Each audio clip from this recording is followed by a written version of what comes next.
Okay, you're set, Arnie. Go ahead. Great, thank you, Joanne, and welcome, ladies and gentlemen, to the December 7th, 2022 meeting of the Danbury Planning Commission. We will open with the roll call. Ms. Hostetter? Here. Mr. Kiokio? Here. Mr. Sylvain? Here. Mr. Haas? Here. Mr. Renz, who has served as an alternate for many years, is not here. My understanding is that he has resigned from the Planning Commission. We'll get that confirmed and we'll let people know who his replacement will be as soon as we do know. And Chairman Finaldi is here. Mr. Haas, would you sit in this evening as a regular member of the Planning Commission? Yes. Thank you. So Mr. Haas will be seated for the remainder of the evening. Previously distributed commission members were the minutes of the November 2nd meeting of the Planning Commission. Again, the November 16th meeting, as you may recall, was canceled. Unless there's any corrections or any other comments, I'll entertain a motion to accept those minutes. So moved. Helen. Motion made and seconded to accept the minutes of the November 2nd, 2022 meeting. Who seconded? It was Helen was the motion and Kevin was me. The second. Okay, thanks. Thank you. Sorry. unless there's any further comments or discussion, the motion was made and seconded. All in favor, please say aye. Aye. Aye. Opposed. The minutes of the November 2nd meeting are accepted.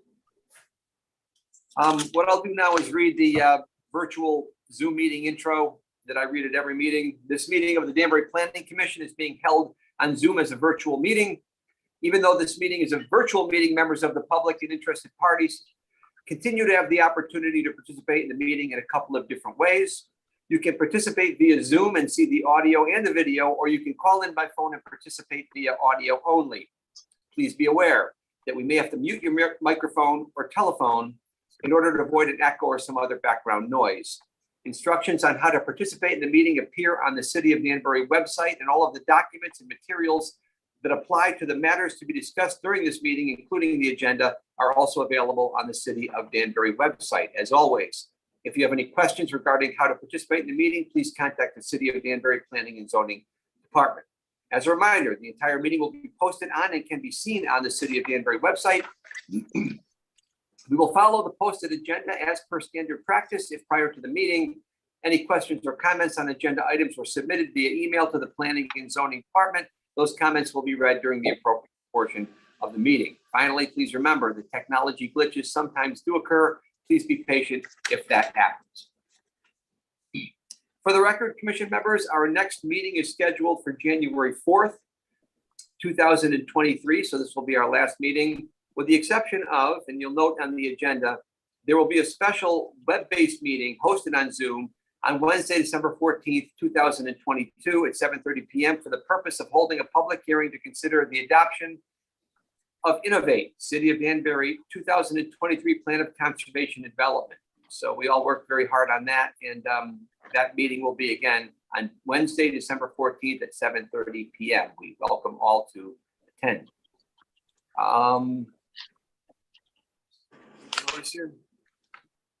With that said, we'll move right to our first public hearing this evening. We have two. The first one is Border LLC, The Botanist, excuse me, application for special exception, revised site plan approval to allow one cannabis hybrid retailer, sections 5B2B4 and 3C4, and 2, trip generation in excess of 500 vehicle trips per day, section 3E2 in the CA80 zone, 105 Mill Plain Road, C14063, in all or a portion of C14064, special exception number 790. I'll first read the legal notice.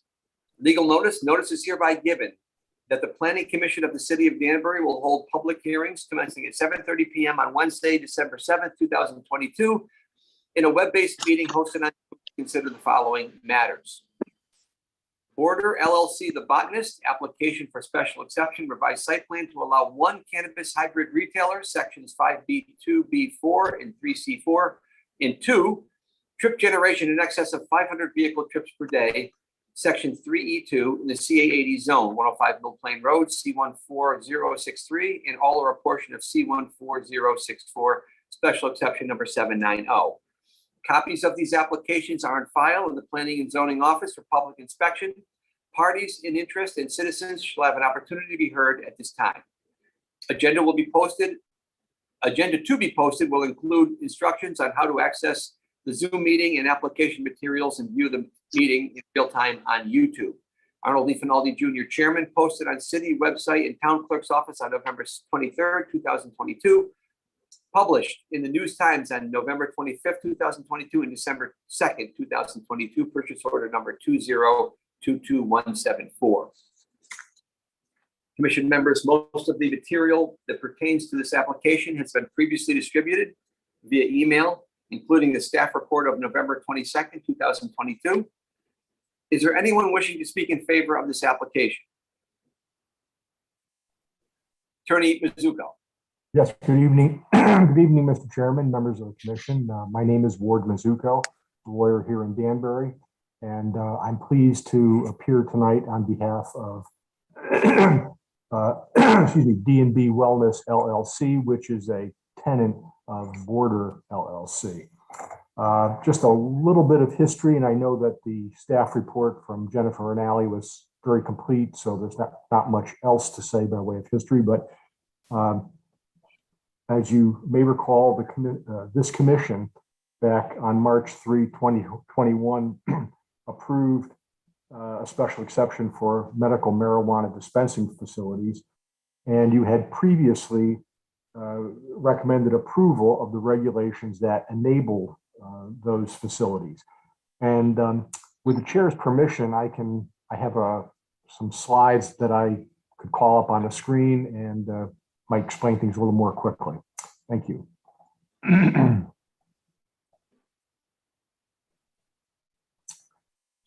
Okay, so that's the start of the history. And as the commission also may know, the zoning commission passed last August a petition by Sharon Calitro, the planning director, to amend several sections of the zoning regulations to define and regulate cannabis establishments in the CA80 and CG20 zones. And this commission, of course, had previously recommended approval of those regulations. Those regulations appear before you here. I'm sure they're familiar to you, but they define what a cannabis establishment is. They define what a cannabis retailer is, and that's the specific use that we're pursuing. Since we're already allowed as a medical dispensary, we would now become a facility in which there is a person that is licensed by the state of Connecticut Department of Consumer Protection or other department or licensing board as may be sanctioned by the state of Connecticut to purchase cannabis and sell cannabis and medical marijuana products. So if the commission sees fit to approve this application, there would be the adult recreational use in addition to the existing medical use. The regulations have a whole variety of restrictions that we'll get into in more detail later on. But as you can see here under 3C4E, a cannabis hybrid retailer shall only be permitted in the CA80 or CG20 zones. It has to be on a collector or arterial street. And of course, Mill Plain Road would qualify. There are hour limitations on the bottom of the page, Monday through Saturday, 9 a.m. to 8 p.m. and Sundays from 9 a.m. to 3 p.m. In this highlighted section, there are distance requirements for cannabis hybrid retailers.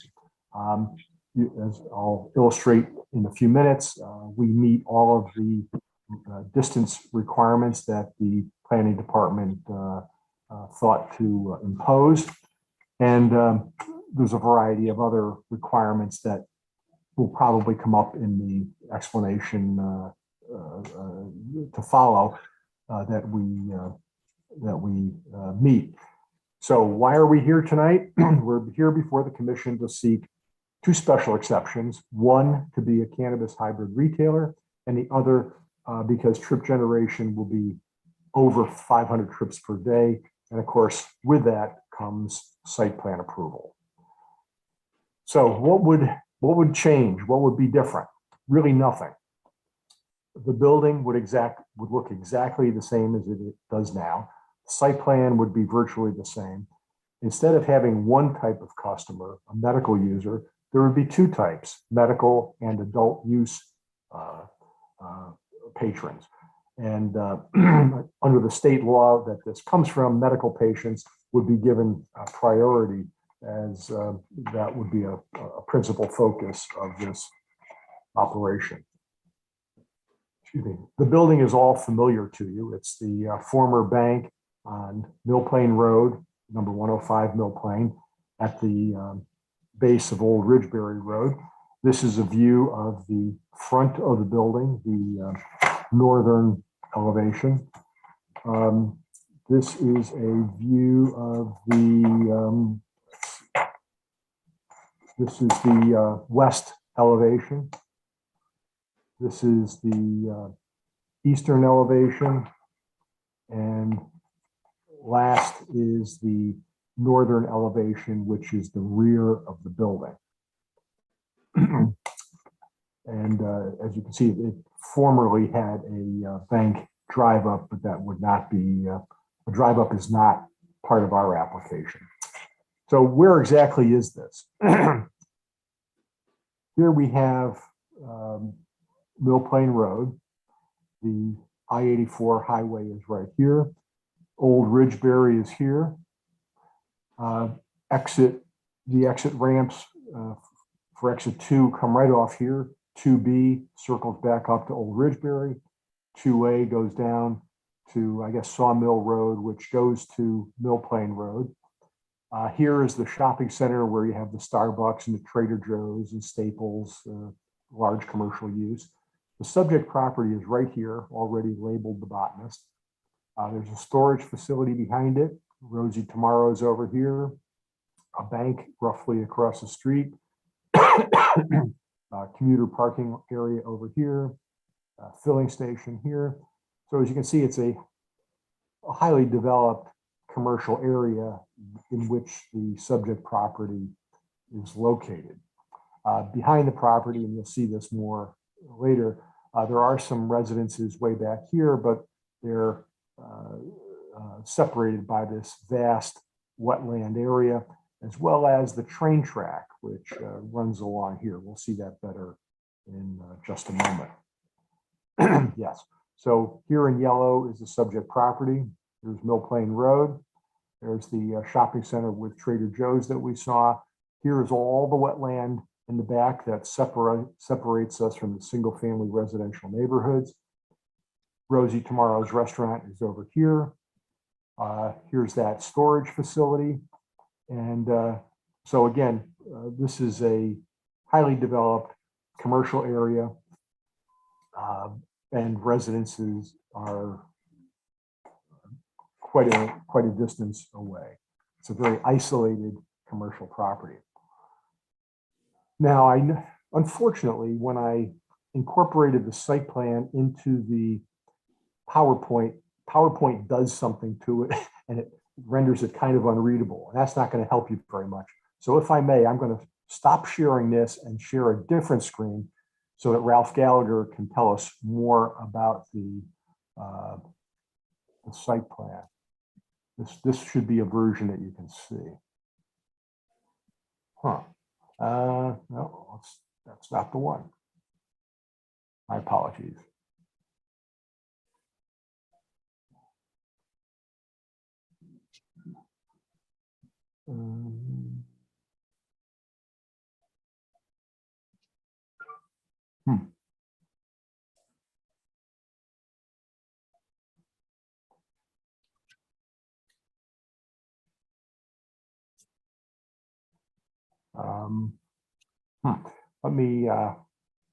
Let me try that a different way.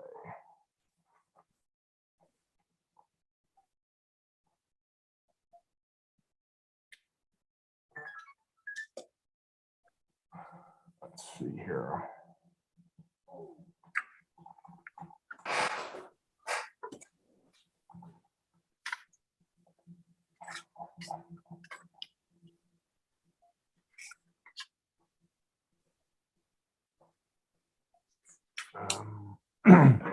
Sorry about that.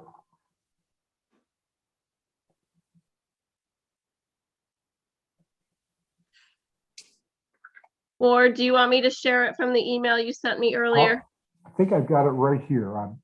Jen, thank you very much, but I think I've got it finally. I'm sorry about that interruption. There we go.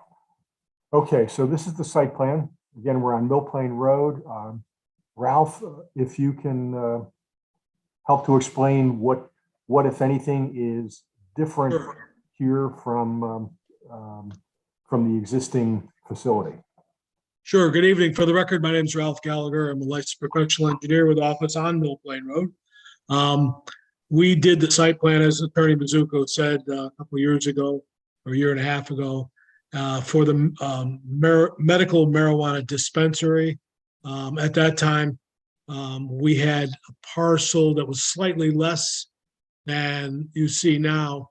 There was a parcel added to it toward the rear. There's a note on the plan now currently that refers to a town clerk number that added the rear 8 or 10 parking places to that site plan. So now we have a slightly larger parcel. The parcel now is 0.52 acres. We have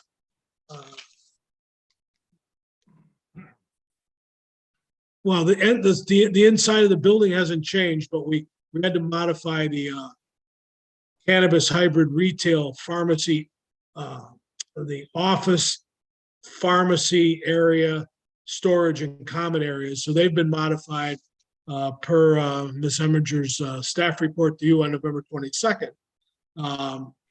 But generally, the access coming in is to the right-hand side or the east of the building, as it was with the bank.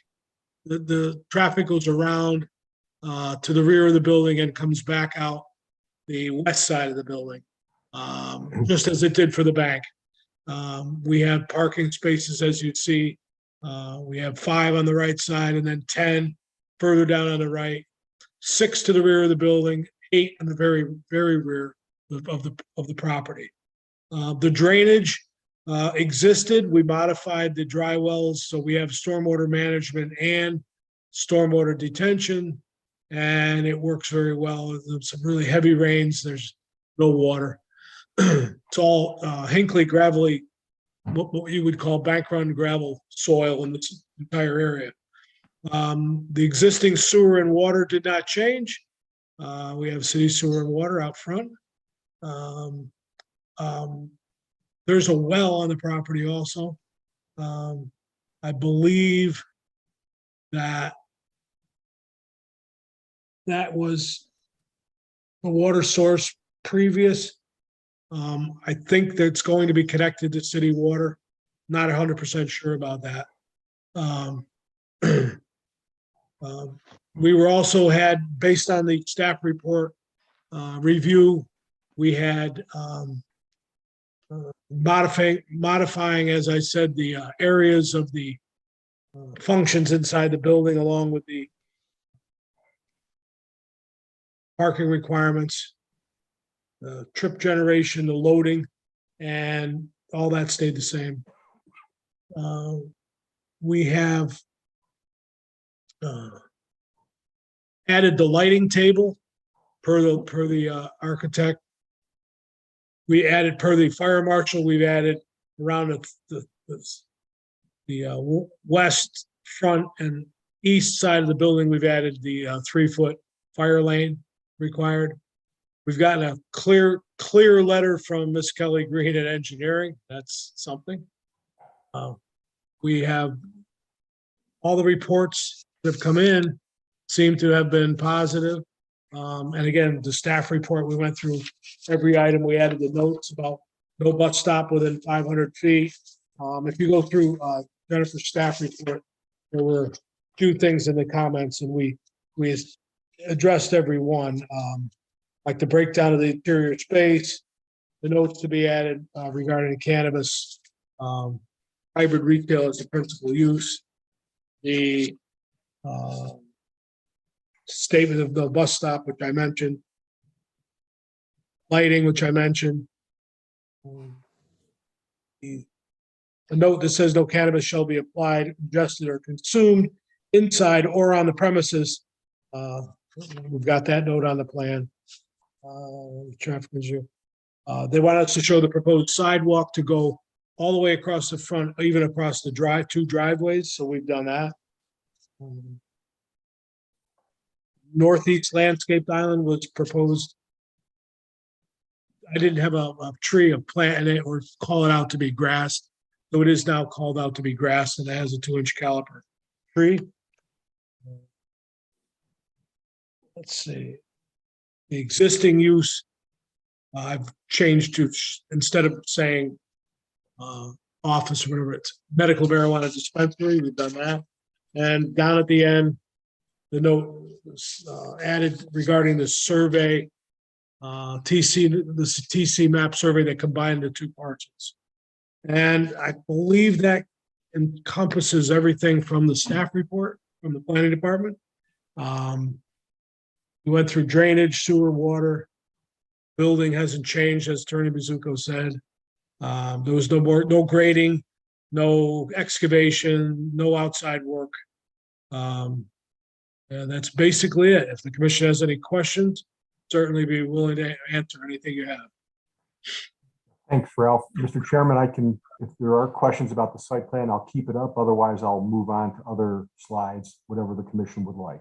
Yeah, you could move on to other slides. We have received that site plan previous to the meeting. It was distributed. And the other thing is, if somebody has a question, I can't see a hand go up. So if a commission member has a question, you're just gonna have to kind of shout it out because I can't see you with that screen on there. So go ahead, Ward.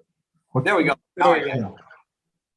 I should mention, Mr. Chairman, that this particular site plan, I just got into Jennifer's hands today. All the tweaks that Ralph just went through were not on the earlier plan.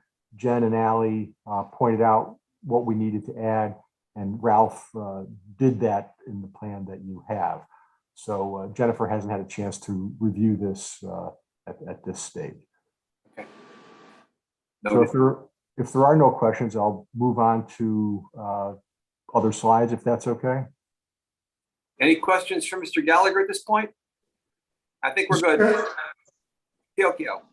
I do have a few questions, but I think let Attorney Mizuko finish up and I can answer after that. I can question after that. Good enough.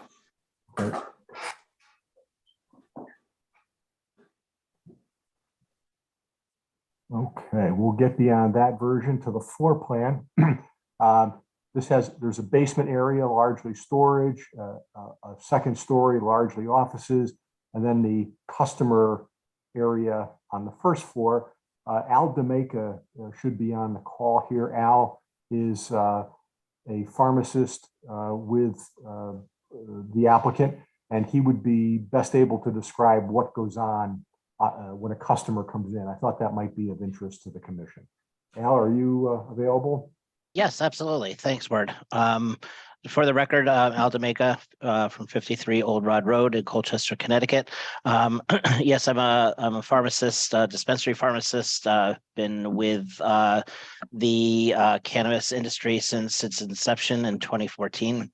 I currently hold the role of Director of Retail Operations for Acreage Holdings of Connecticut, where we hold 3 separate medical licenses, both in Danbury, Uncasville, and South Windsor.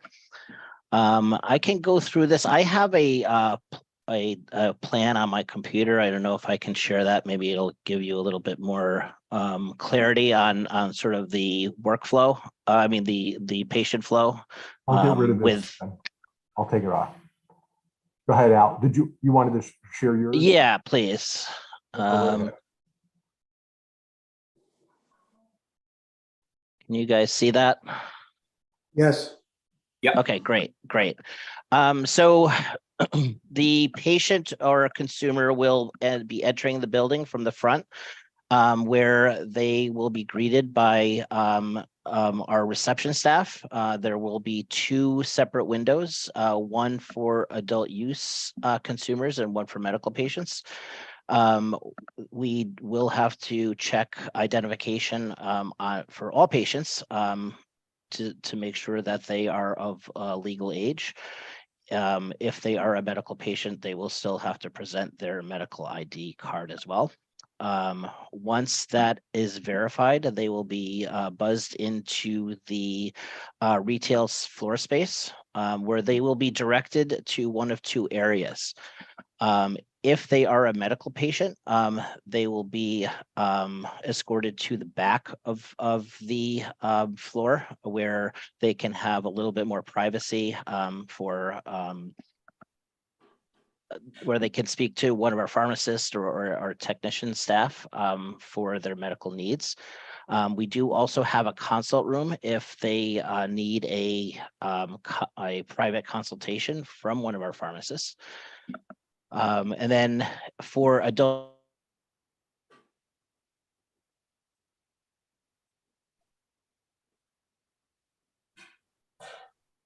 You froze up, Al. Yeah, can everyone still hear me? Yes, Okay, yeah, he froze up. Al, give it a try without your video. That might help.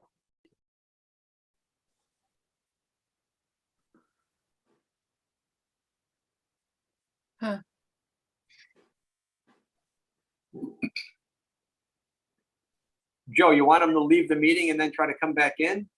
That would probably be best. I'll watch for him and we'll let him back in. All right. Yeah, Ward, I don't know if you can text him or anything, but if you could tell him if you didn't already, have him leave the meeting and then Joanne will let him back in. Maybe that'll regenerate his connection here. Yeah, I think. Yeah, he my left, colleague- he left, he left. He's coming back. So we'll just give him a minute. All right. And we are up to 2 pages now because we have 29 or 30 people. So if you're raising your hand and we don't see you, say something. Yeah. Let's see, I don't see him yet, but as soon as he pops in, I will let him in. I can even go ahead with other slides if you like, and we can come back to him. Okay, Jen is saying yes, so I'll do that. Mhm. Okay. So this is where I left off, and continuing, the regulations require a number of different plans. One is a property management plan. One is another, and a security plan, as well as an odor mitigation plan. And these have all been submitted from early on, so I hope that the commissioners had a chance to look at them. I didn't plan to take you through them in detail, but when Al gets back on, he would be the person to ask if you have any questions about those plans.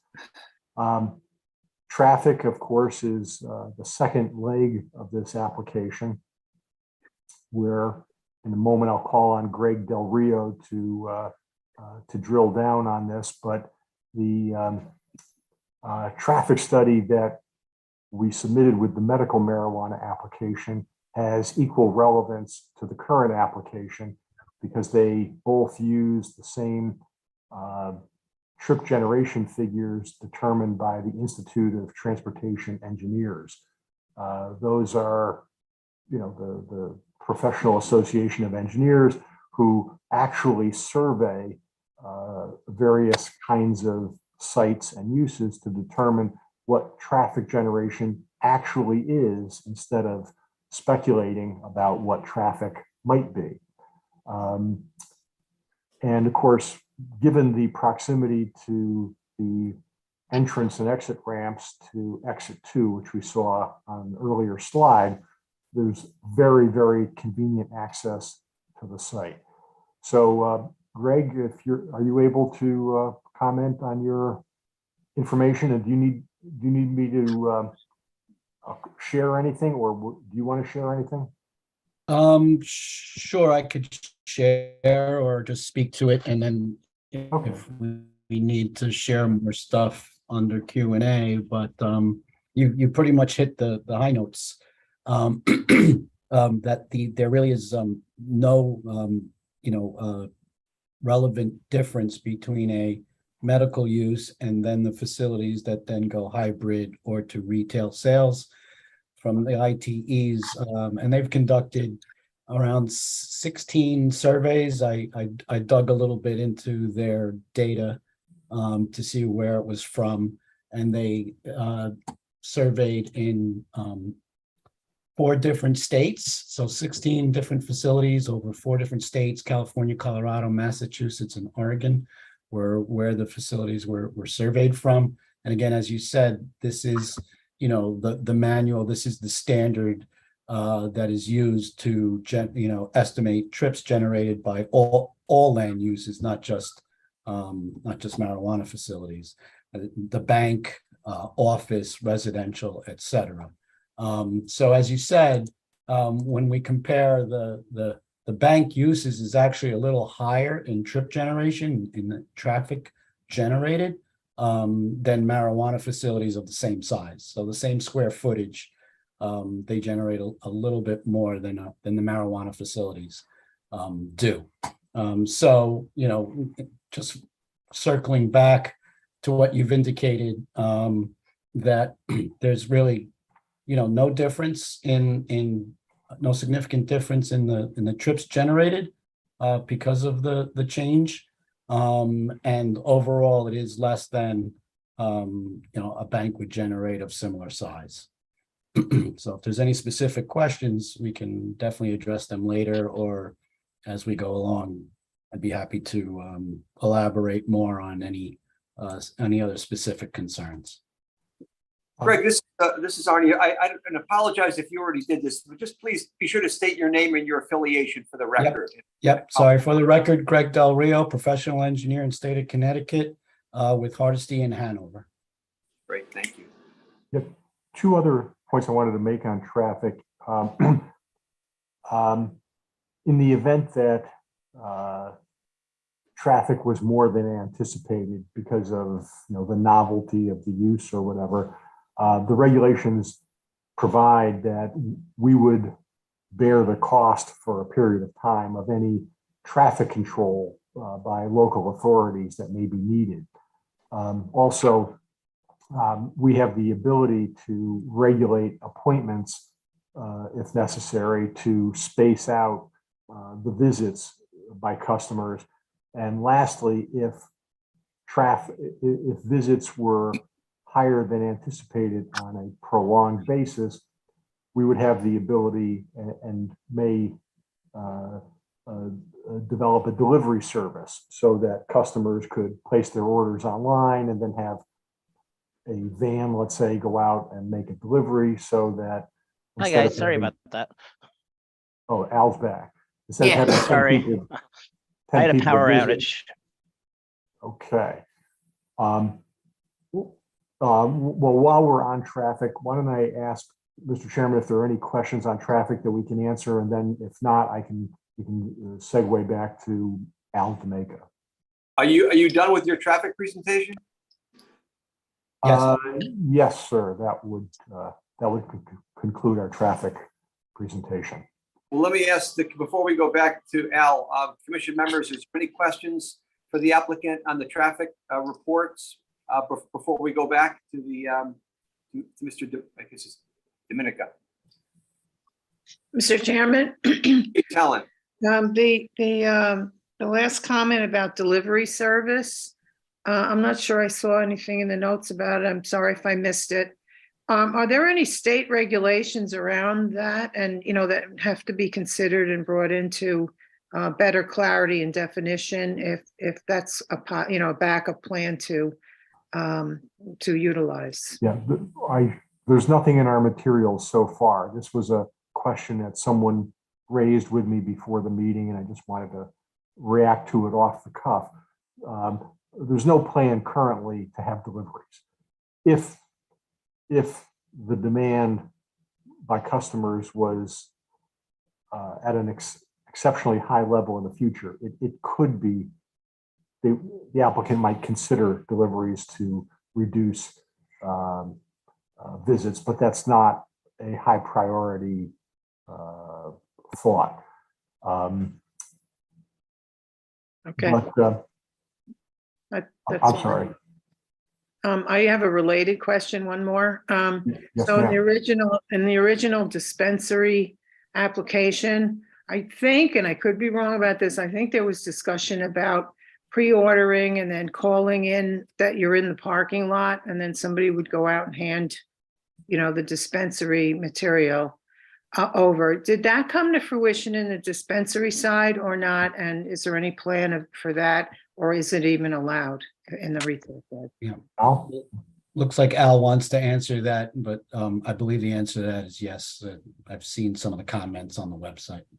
Yeah, sorry guys for my technical difficulties there. We just had a power outage. But yeah, so the answer to that last question is we are currently providing a curbside service to those that are looking to have that option. And this was all brought about during the height of COVID, when people who were a little bit more compromised had an ability to get their medicine in a safe manner.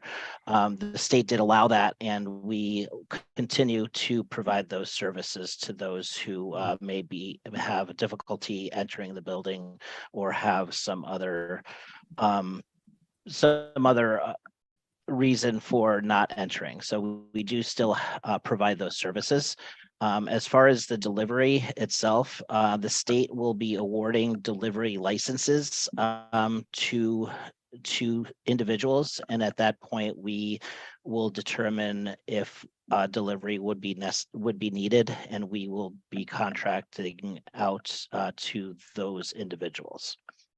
If I can, Mr. Chairman, if I can beg just one more little question, clarity.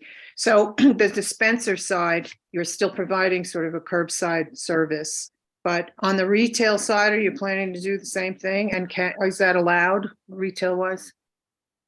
I don't think that's clarified in the regulations, but our intention is to provide those services to our medical patients.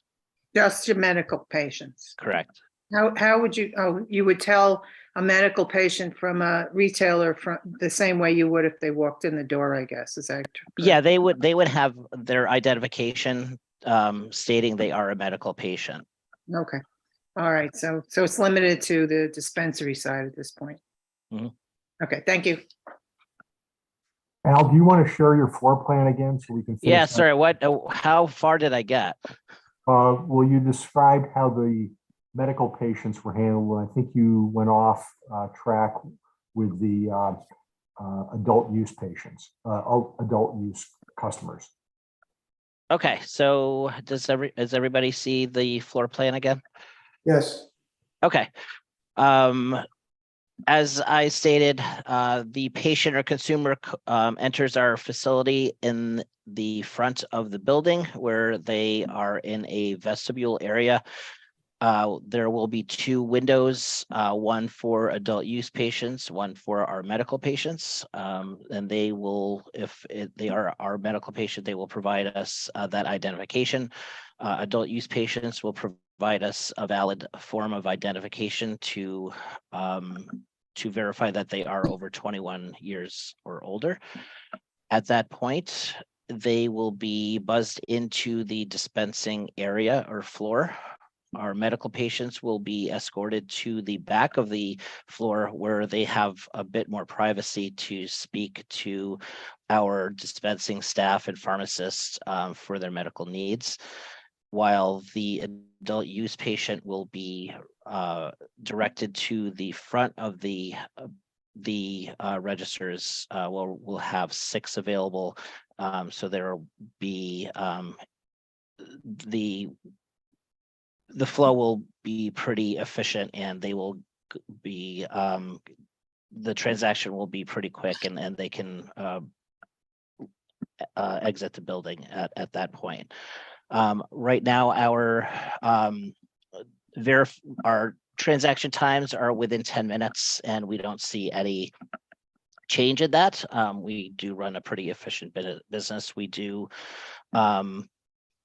encourage pre-ordering as well. And so the orders will be ready when those consumers or patients arrive at our facility.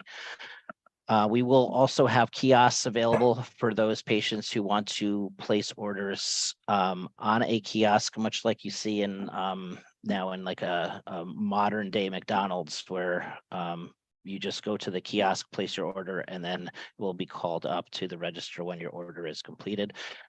There is also this private consultation room where patients can have a private consultation for their medical needs with one of our esteemed pharmacists.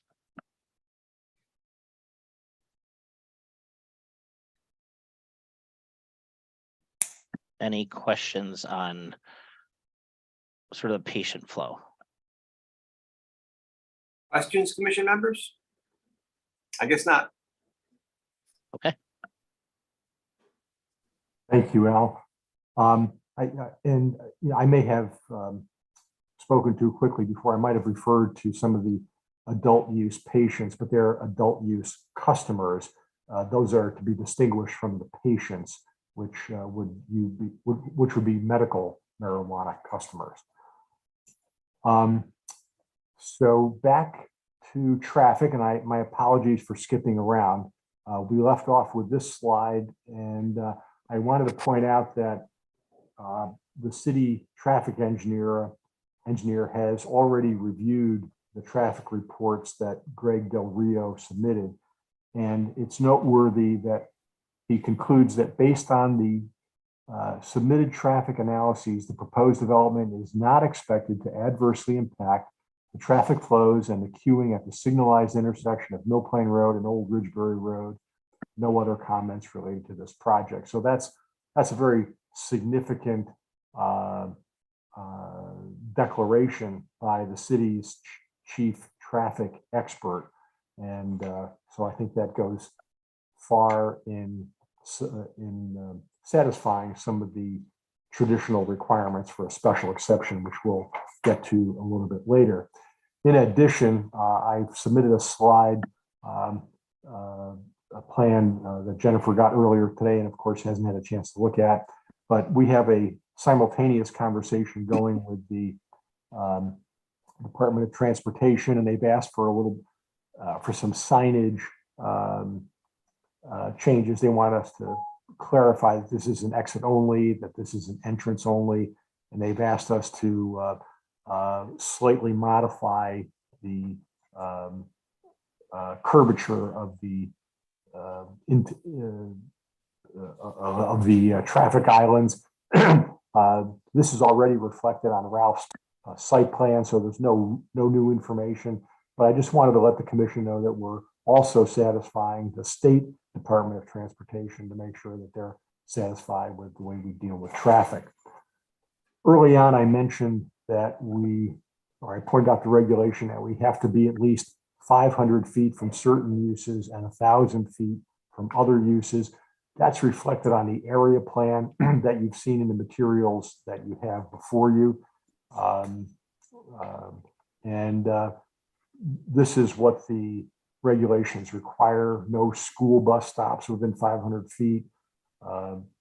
Have to be a certain distance from residences, certain distance from other uses. We satisfy all of that. And our surveyors, New England Land Surveying, have certified to that. You've seen our operational plans dealing with property management, safety and security, and odor mitigation. They also support the argument that we meet the requirements of 10C4, which we'll come to in a little more depth in a minute.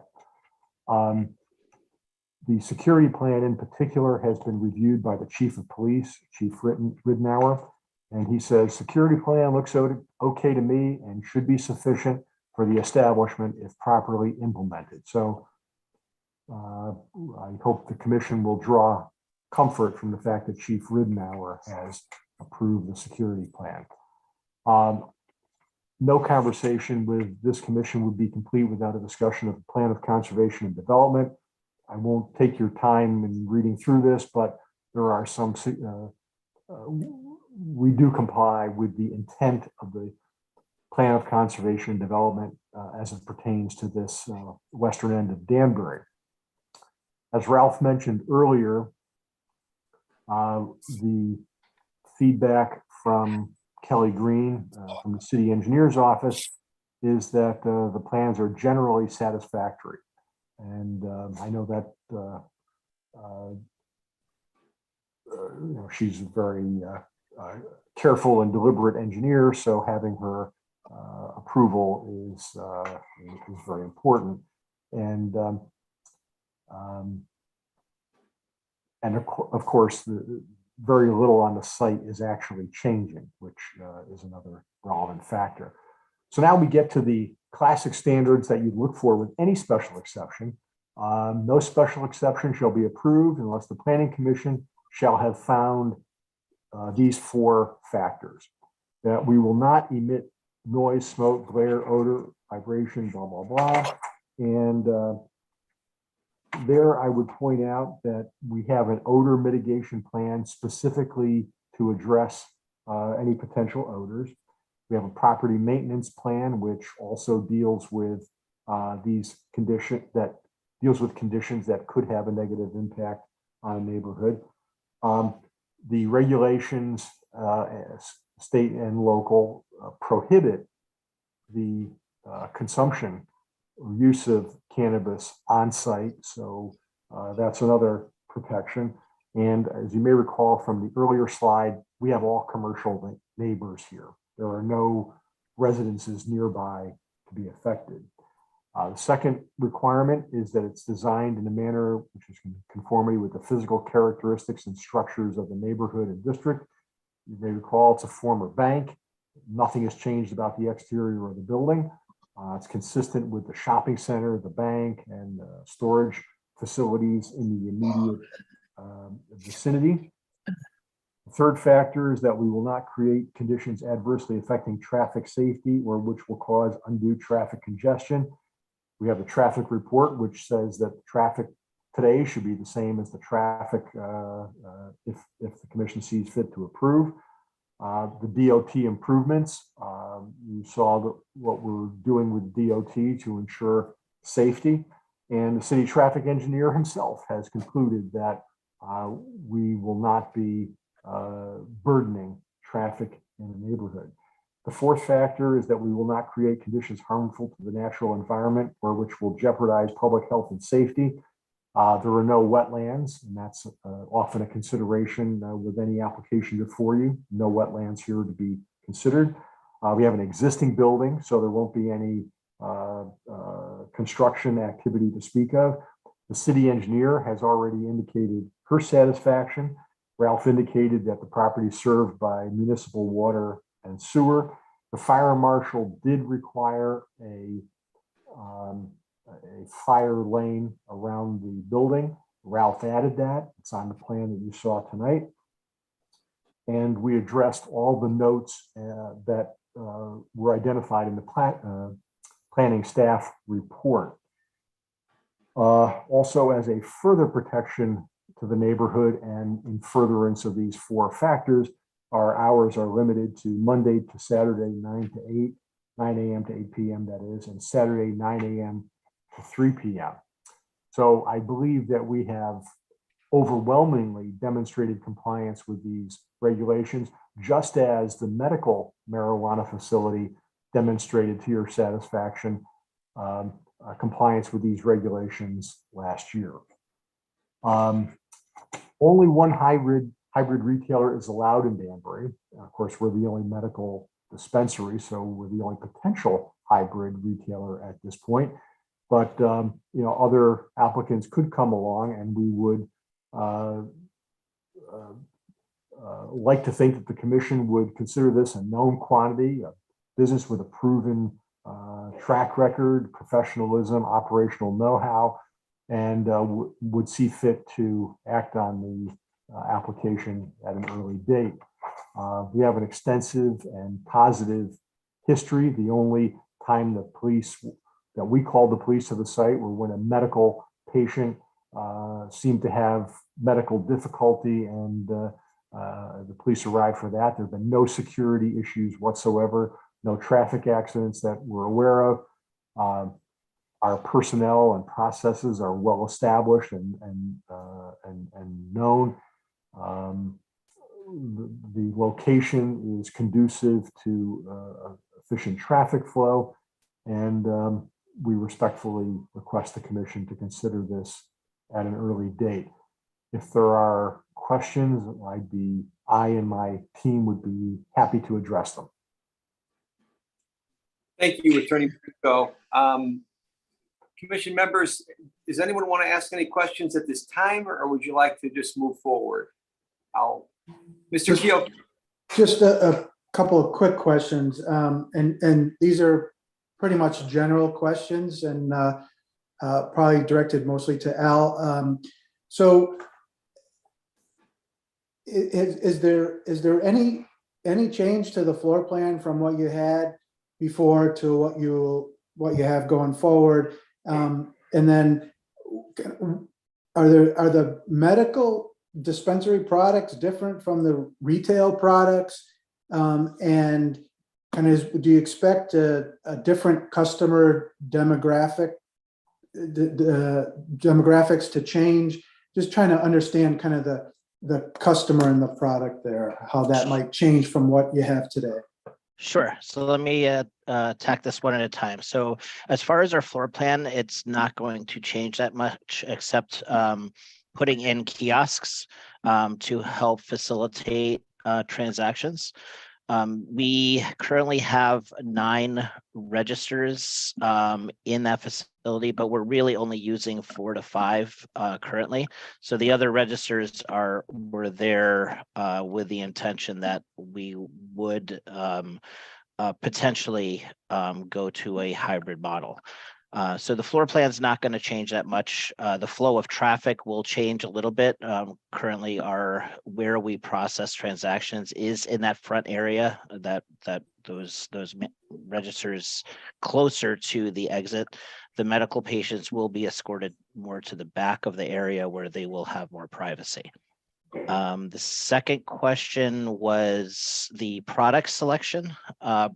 So there will be differences in adult use products and medical products. The state has identified potency limits on the adult use side, where there will be limits on THC content on both an edible and also a smokable, as well as volume limits on things like concentrates and vapes, like vape products.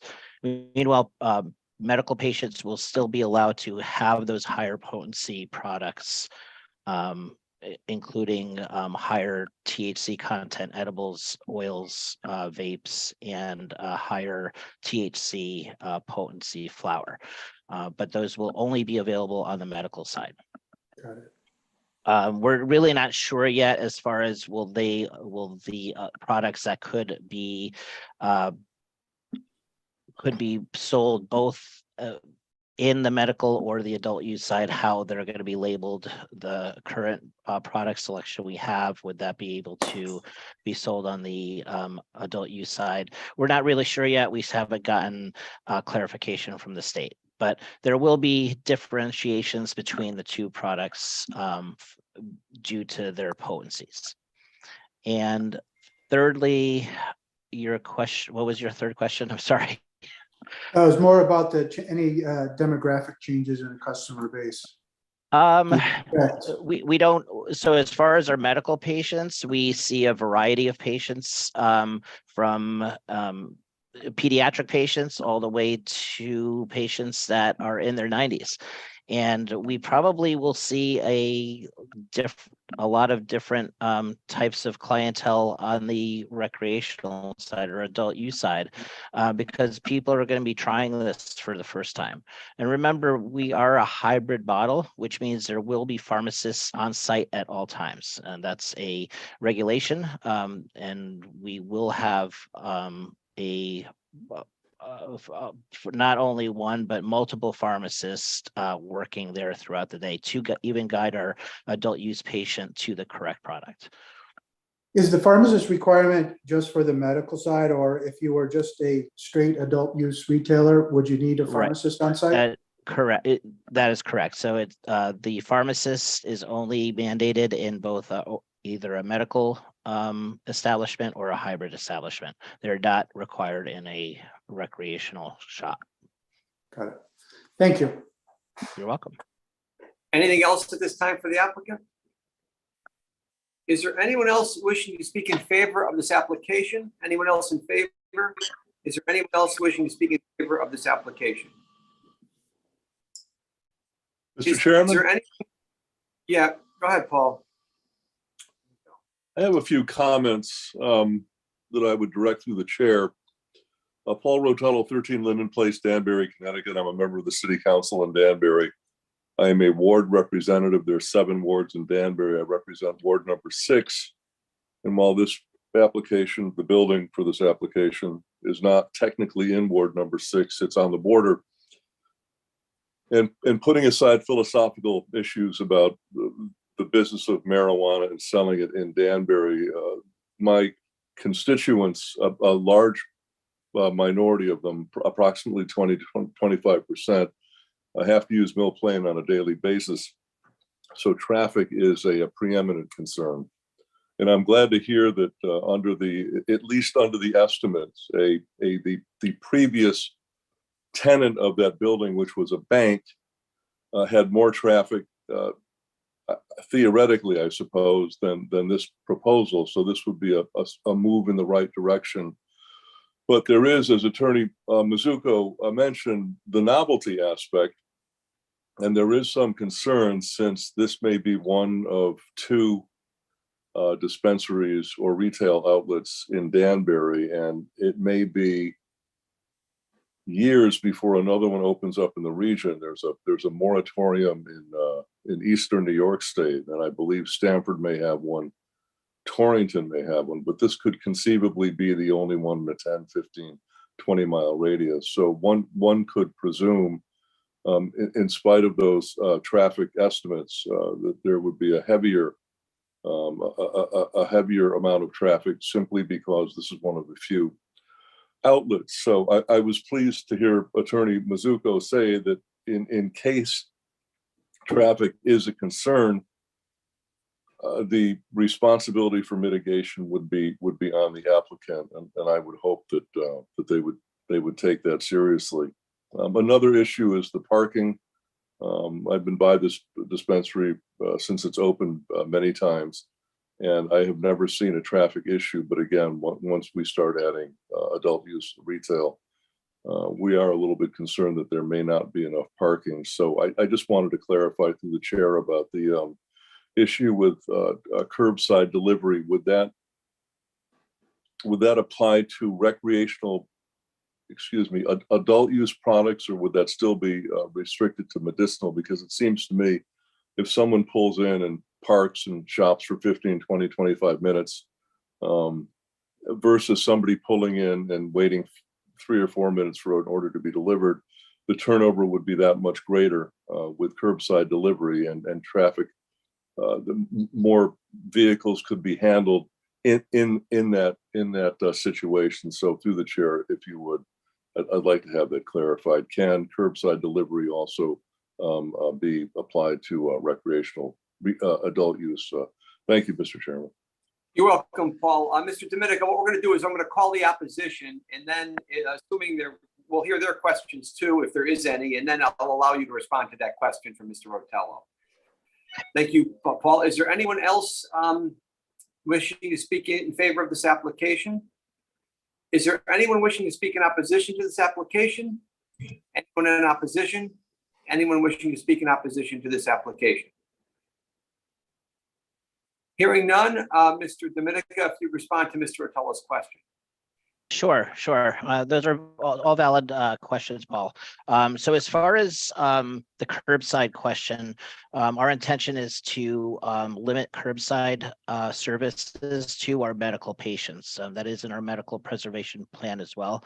That should be for those people who are suffering from certain conditions where they cannot maybe enter our facility. So right now our plan is to limit that to just the medical patients. As far as parking, your parking concerns, we have contracted out to with the office on our left-hand side where all our employees park there. So all those spaces are reserved for our patients and consumers. During higher traffic areas, obviously the first couple of weeks are probably going to be a little bit busier than normal. We do plan to hire local PD and other employees on the security staff to sort of assist with that traffic flow. After the initial excitement of recreational sales in Connecticut, as you will see in other states and markets, that sort of excitement sort of dies down. With our pre-order service, with our kiosks, our curbsides, expanding the registers, we also are expanding our operational hours to sort of mitigate traffic, and it's not all going to be condensed in that 9 to 6 area window. If we are open that 9 to 8, that sort of expands and we'll sort of make flow a lot easier. Plus all our operational procedures on how to order we're going to move wait times at a much lower rate. So we're going to get people in and out. So hopefully there'll always be spaces available in our parking area. Thank you for that clarification, Mr. Dominica. Okay, I called the opposition. I called in favor. Jen, earlier there was a comment that you received some plans this afternoon. Could you just speak to that issue briefly? Sure, Mr. Chairman, thank you. We did receive an email this afternoon from Attorney Mizuko that included the slideshow and also included updates to the site plan and detail sheet, I believe. Staff has not had a chance to review that. I went back to the staff report just to, refresh my memory on some of our comments. And one of the bigger comments that we had to do with parking. And it wasn't entirely clear what the breakdown of the space was. And we'd asked for that to be clarified, which I believe they have. We have not had a chance to review those numbers. So, if there's any, suggestion of possibly closing the hearing tonight, my suggestion would be to keep it open to allow staff the time to review all of the revisions that came in. Okay, so everybody get that? She got the plans late. Jen needs a little time to review them. We don't want to rush through anything. Unless there's anything else, commission members, I'll entertain a motion to continue until our next meeting. Mr. Chairman, I'll make the motion to continue to the next meeting. Second. Okay. Motion made by Mr. Kyokyo, seconded by Mr. Sylvain to continue to our next meeting. Is there any discussion or comments? Hearing none, I'll try your minds. All in favor, please say aye. Aye. Aye. Okay, this public hearing will be continued till our next meeting, which again is January 4th, 2023. Thank you all very much. Thank you, Attorney Mizuko, presenters. Thank you very much. I think we'll just move right forward to our second public hearing this evening. Number 2, Sugar Hollow Associates LLC application for revised special exception, revised site plan approval for the shops at Marcus Dairy for 1, a new standalone fast food restaurant, section 5A2B16 with drive-through window, section 3E8. In 2, cumulative trip generation in excess of 500 vehicle trips per day, section 3E2 in the CG20 zone, 5 Sugar Hollow Road and Bacchus Avenue, G17002, special exception 663. I'll read the legal notice. Notice is hereby given that the Planning Commission of the City of Danbury will hold public hearings commencing at 7:30 p.m. on Wednesday, December 2022, in a web-based meeting hosted on Zoom to consider the following matters. Sugar Hollow Associates LLC, application for revised site, special exception, revised site plan for the shops at Marcus Dairy for 1, new standalone fast food restaurant, section 5A2B16 with drive-through window, section 3E8, and 2, cumulative vehicle trip generation in excess of 500 vehicle trips per day in the section 3E2 in the CG20 zone, 5 Sugar Hollow Road and Bacchus Avenue, G17002, special exception 663. Copies of these applications are on file in the Planning and Zoning Office for public inspection. Parties and interested citizens shall have an opportunity to be heard at this time. Agenda to be posted will include instructions on how to access the Zoom meeting and application material. View the meeting in real time on YouTube. Arnold D. Finaldi Jr., Chairman, posted on city website and town clerk's office on November 23rd, 2022. Published in the News Times on November 25th, 2022 and December 2nd, 2022, purchase order number 2022-174. Is there anyone wishing to speak in favor of this application? Mr. Chairman, if I may. Attorney Marcus. Attorney Neil Marcus, Kona Wolf PC, 158 Deer Hill Avenue in Danbury, and here on behalf of Sugar Hollow Associates. The proposal involves an expansion to the shops at Marcus Dairy, a project that was before this commission on a couple of occasions previously, in particular, the approval of the site plan and special exception for the construction of the 3 buildings that currently exist on the site. And then later we came back, as pointed out in the staff report, to make revisions to the Bacchus Avenue site, creating additional parking and changing the access in and out of the site. The property is hopefully you're all familiar with it. It currently houses a number of retailers and is basically anchored by Whole Foods. Again, the staff report sets out the actual tenant mix. I will elaborate, though, that since the staff report was written, the space that was referred to as the Flux Fit space on Bacchus Avenue that was empty for a period of time following the COVID shutdown is now open again as Milan Laser. So the shops are pretty active. The Gym Source space is currently empty. That occurred in October, but there are tenants in and tenants out. Generally speaking, the site has been very active since it first opened, which is terrific. Panera was actually the first tenant at the shops to open. They opened about 3 months before Whole Foods. And the current Panera has been, according to reports that we get from the tenant, a very successful location. But they did come to us a couple of years ago to advise us that the new concept for Panera requires a drive-through facility. So the first thing we did was to analyze our site to see how we could put a drive-through window on the current building and leave Panera pretty much in its current location.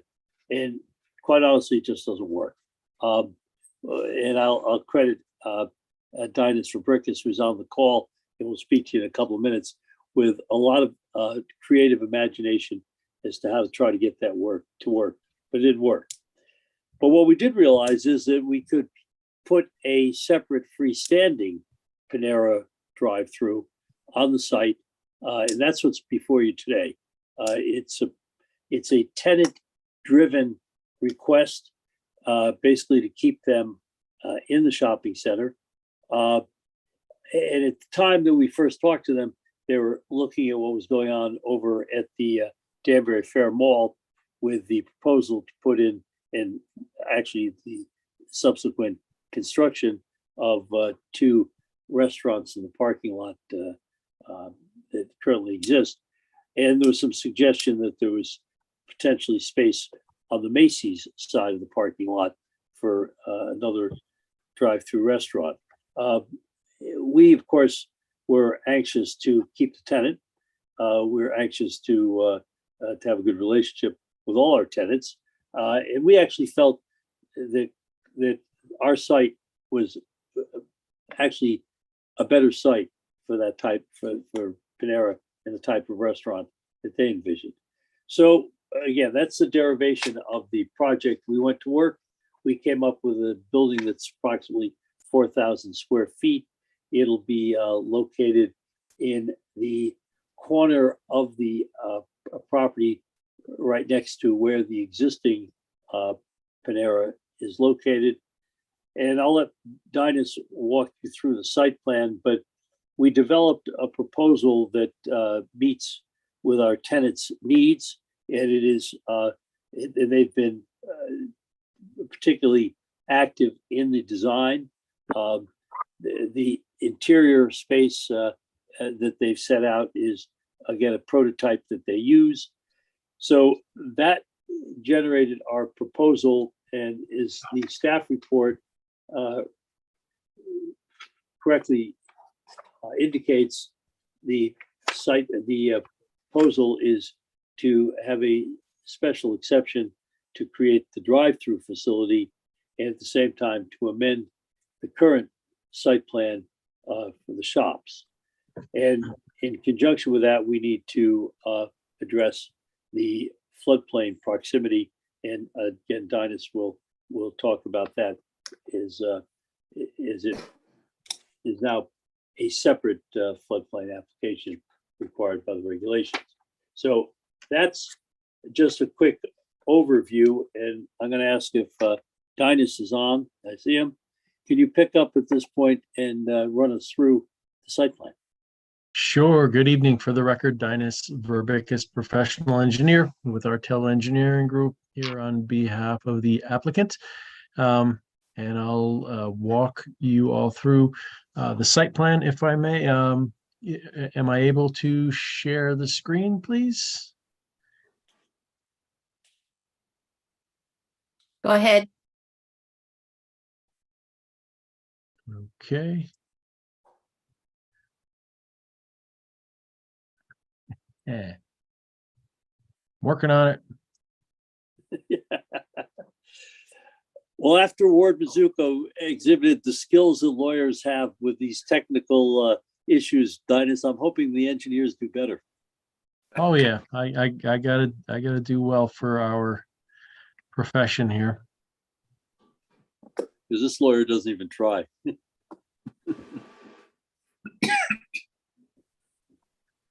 Ta-da.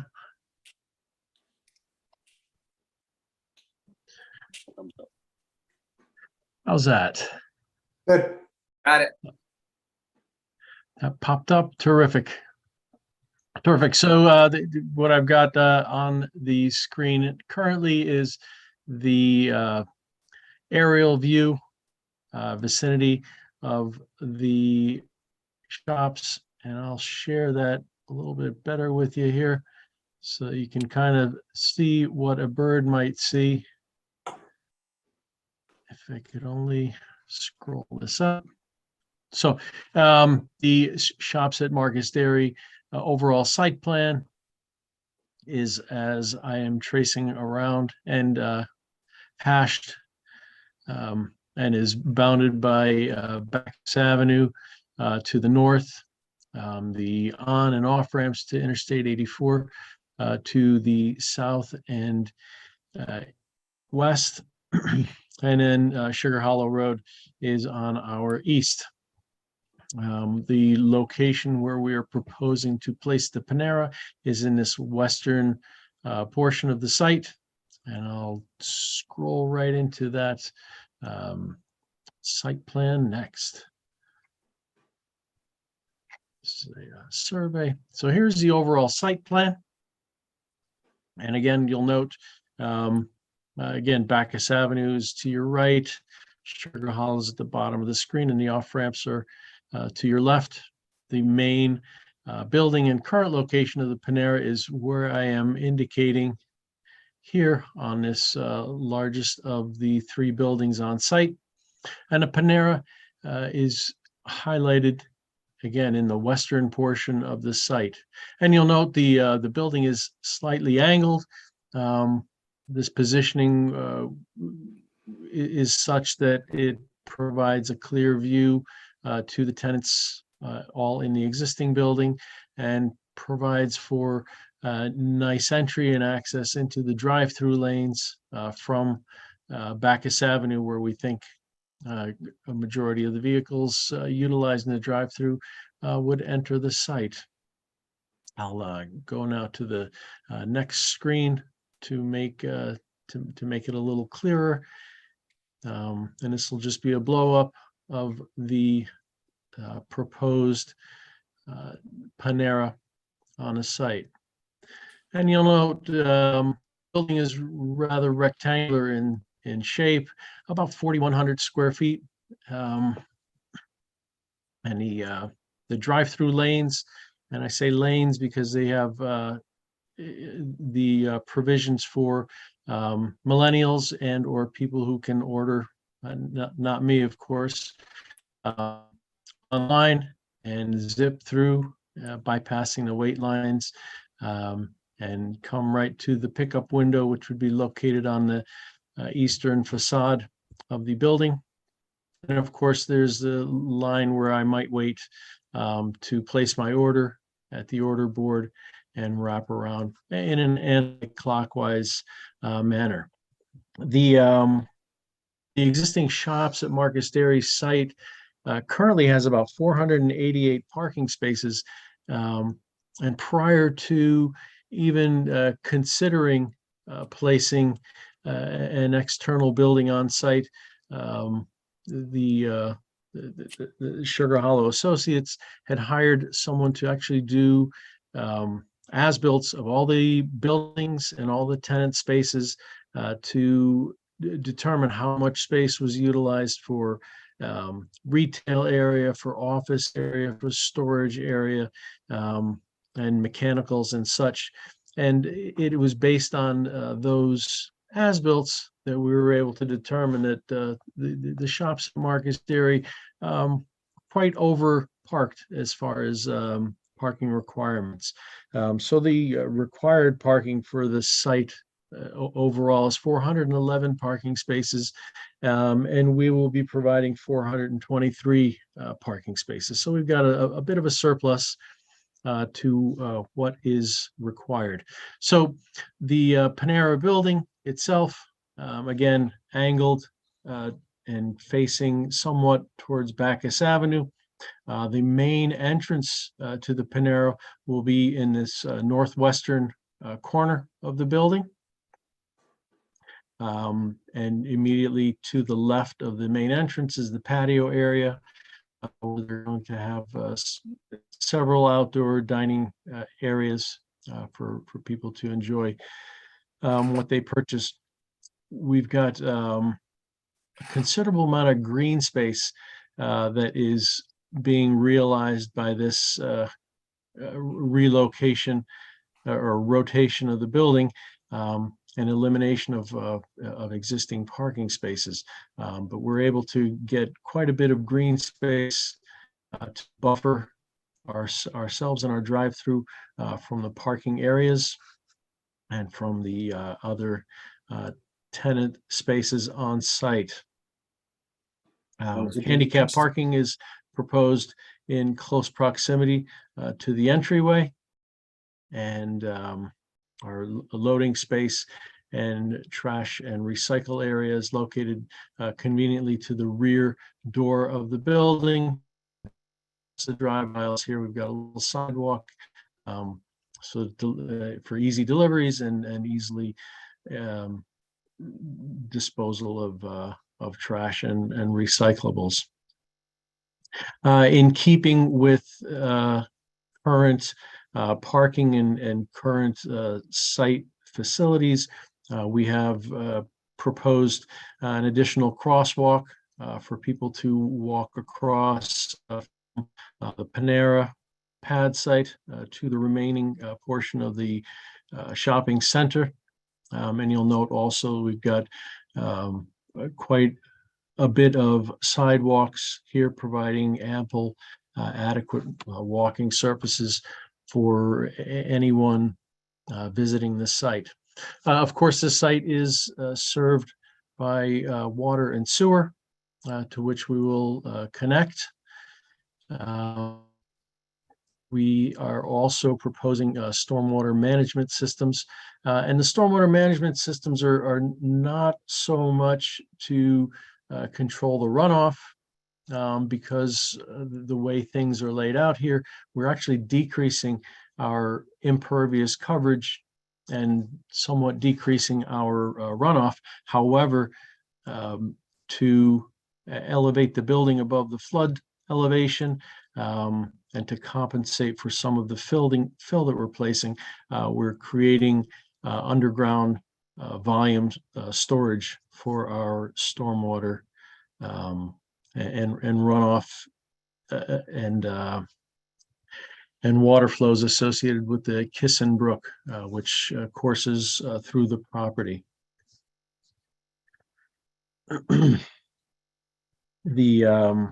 The elevation of the building will be 1.1 feet above the base flood elevation on site, and based on our cut and fill analysis of the flood zone, we'll recognize an additional 34 cubic yards of volumetric storage for flood related items. I'll scroll down to show you some of the stormwater management, and kind of looks, I suspect, like a tangle of pipes or tangle of lines for you folks viewing it at the tiny screen that I'm looking at. But basically, stormwater management and flood management is located in these underground plastic chambers, as well as these underground plastic chambers. And it was quite interesting to design the site in such a manner in which we disrupt as little as possible of the existing infrastructure on site. If you may recall from the original design plans, there was an extensive stormwater management system located along the entire frontage of the main building on site, storm drainage pipes throughout, vortechnic units to help clarify the stormwater prior to discharge to Kissen Brook and the like. And again, we were able to manage our site development with minimal disruption to the existing infrastructure. Again, the drive-through will operate in an anti-clockwise manner, with plenty of access space to the order boards and drive-through window. The drive-through window, again, located on the east face of the building, and exit from the drive-through will come right out into the main parking field, where people leaving can either come or leave via the drive aisles out to Bacchus Avenue or out along the front of the main building and out to Sugar Hollow Road. We had a landscape plan that was prepared by Abigail Adams, and I hope, darn it, it's not included in this package. was a separate item. And I'll share that with the commission at I suspect another date, but the planning is, the planting proposed is abundant, making the best use of all the new landscape areas that will become available as a result of our proposed modifications to the site. I have also some building elevations that I can share with you folks, so you can take a peek at those. And I'm not sure if, did that transfer over to share? Yes. Okay. So you can see the various facades of the Panera building. Of course, this is the front facade, or the facade mostly facing Bacchus Avenue. The main entry doors will be located on the right-hand side. The patio will run across the front, and of course, there's a doorway to the patio directly.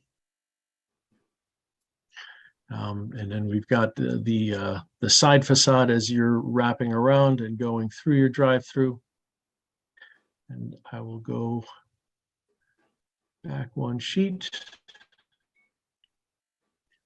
This is the facade that will be mostly visible to the interior of the shopping plaza. The drive-up window or pickup window is located centrally on the east face of the building. And this is the rear of the building itself, facing kind of where the existing Panera building is, and off into the on-off ramps of Interstate 84. And at this point, I think I've touched on most everything that is required. We are in receipt of planning staff comments, to which we'll be making some adjustments to the plan itself, and are still waiting for comments from the city engineering department, and I believe construction services, and I'm not, maybe the traffic engineering as well. We have also of note, we are located in a transitional zone to the Danbury Airport, and we've coordinated with the airport and the FAA. We filled out an application, just noting the location and height of the proposed structure, and have gotten preliminary word from city staff that that all should be approved without issue through FAA. I'm happy to answer any questions that you might have. Any questions for Dinas at this time, commission members? Mr. Chairman? Go ahead. Sure. So as far as the drive-through goes, I understand there's double lane. So the outside lane is for pickup only, where you've ordered online. And is there only one pickup window? So they both from the order board and from online get picked up at the same window? Is that what I understand? Yes, that's correct, the way that it'll function. And I understand that it's been successfully operating that way at their other locations, although I personally have not traveled through those locations. Okay. And on the area where the drive-through kind of meets the pickup window, and I guess it borders that green area, I guess, if you will, what you called. Is there some kind of curbing or wall separating that drive-through with the green area? And can anybody just walk through that green area or access that? What's that going to be like? So again, it'll be that green area will be abundantly landscaped, which should keep people from wandering towards the building that way. There's really no need to wander over that way, but there is curbing that's proposed along the outer edges of the drive-through on both sides. And again, we've got quite a bit of sidewalk proposed through the site, again, to keep people from wandering to places where they shouldn't go. Got it, okay. And then as you travel along the front of the main building and you cross the new sidewalk, yeah, going into that, I guess, additional parking area and into the loading zone. If you're gonna go up towards the loading zone, can you make a left? And are there additional parking there, or is that existing parking that's going away? Well, they're good question. And yeah, if you envision yourself traveling where the pointer is across the face of the main building, past the existing Panera, you can, as currently, you can continue in an anti-clockwise manner around the building that's currently there. There is existing parking located at the western portion of the site here, where I'm indicating, and also along this area next to the existing Panera. But Excuse we will me, be I'm sorry, eliminating. Dinus, Yes. you're not sharing your screen. We can't see the Well, site plan. I can see it just fine. I was watching my own screen, so I was following you while I was watching it, so. Oh my goodness. I'm sorry, folks. Let me exit the minimize here and go back to share screen.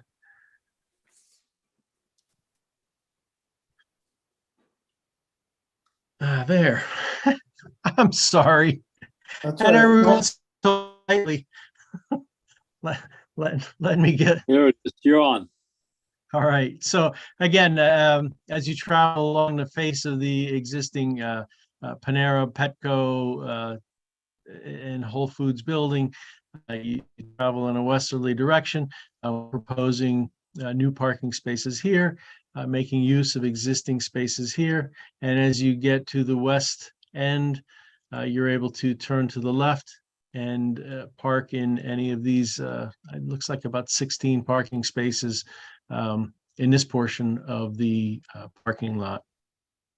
And then Bob, you can then continue around the back of Got the it. building where Whole Foods, Panera and Petco are now, and you can go right out onto Sugar Hollow Road. Got it. Okay, thank you. And one last question has to do with kind of on the traffic side. I don't know if Dennis or Neil, if you have, I noticed that it said that there's actually going to be in some areas less trips with this having a drive-through, which kind of doesn't make sense to me, but is there any particular explanation for that, or we can wait for a traffic guy on the next time, or? Well, our traffic engineer is sitting by. When you're finished with Dinus, he'll make a brief presentation. So hold your Okay. question. He'll be on. Great. Okay, thank you. Mr. Chairman? Yes, Before Jen. I have a quick question, if I may, before Dinus goes, black on his screen again. Sorry, I couldn't resist. And this wasn't a comment in our staff report, and it kind of came up after the fact. And I'm sure it's probably not on this screen. It might be on your aerial, on your cover sheet, Dinus, if you can go back Sure. a page.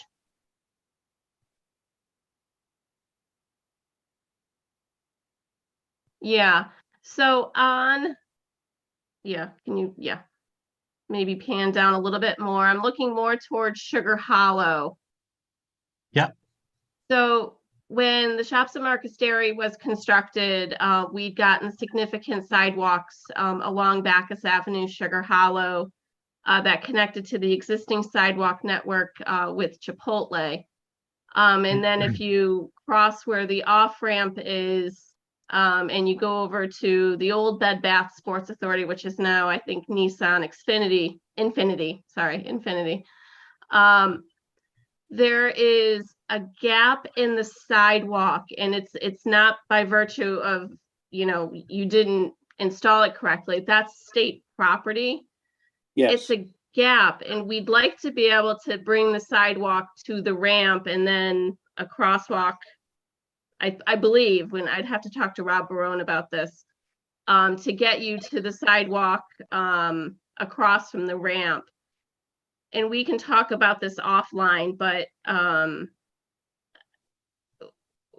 staff is interested in your comments as to providing that little bit of sidewalk to get you to the rest of the network on Sugar Hollow. as I see it, Jennifer, it's Neil, as I see it, that's really on state property. It is, and I spoke to Rob Barone about that, and he said you would just need an encroachment permit. It wouldn't be a big deal. Actually, I'm not sure if that's state property or city property at that point. It might be state, but he had indicated he didn't think it would be an issue. Again, it's a small amount of sidewalk that would have a great benefit to providing a connection to the rest of the sidewalk network on Sugar Hollow. It's certainly a request that we would entertain very seriously. Yeah, Okay. I mean, you know who you're dealing with, so we'll entertain it. Yes, and again, I apologize for it not being in the staff report, but it's Yep. one of those things that just came up after the fact. And, I just wanted to broach it with the commission and the applicant to get their sense of if this is something that they could do. So, Thank you. No, we'll follow that lead. okay, thank you.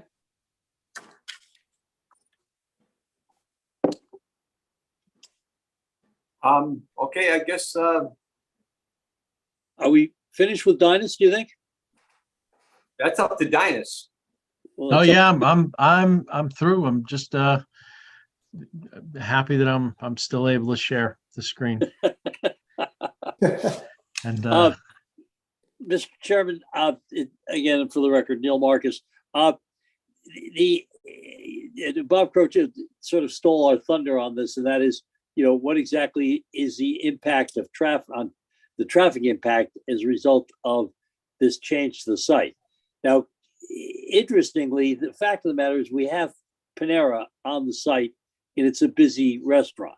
So a certain amount of traffic for that use is already there, and the traffic on the site actually works terrifically. It's a terrific site for traffic. The interesting thing is the light on Sugar Hollow Road has made access in and out of this site extremely easy. I've never seen any backups on Sugar Hollow Road for traffic trying to get into the site, and I certainly have seen very little backup on the driveway coming out. So the traffic flow in and out works. And on Bacchus Avenue, once the light at the ramp changes, you can drive directly. The road actually leads into the site. The natural corner just takes you almost right over the bridge. So, but because we are asking for a drive-through, Jennifer was quick to remind us that we did need a traffic report. So we engaged our traffic engineer to basically analyze the impacts of going from a existing Panera to the proposed Panera. And so I think Steve Cipolla should be tuned in. If he is, can you identify yourself? Yes, good evening. For the record, Steve Cipolla, Senior Traffic Engineer with Hardesty Hanover. We conducted the site traffic comparison and provided a letter. If I could share my screen quick.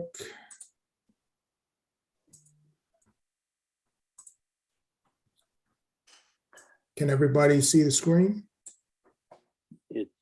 Now we can, yeah. You're on. Okay, great. So this is table 1 from our letter. The top row here is the existing Panera Bread. The second line here is the proposed Panera Bread with the proposed drive-through. And the bottom is the comparison between the two land uses.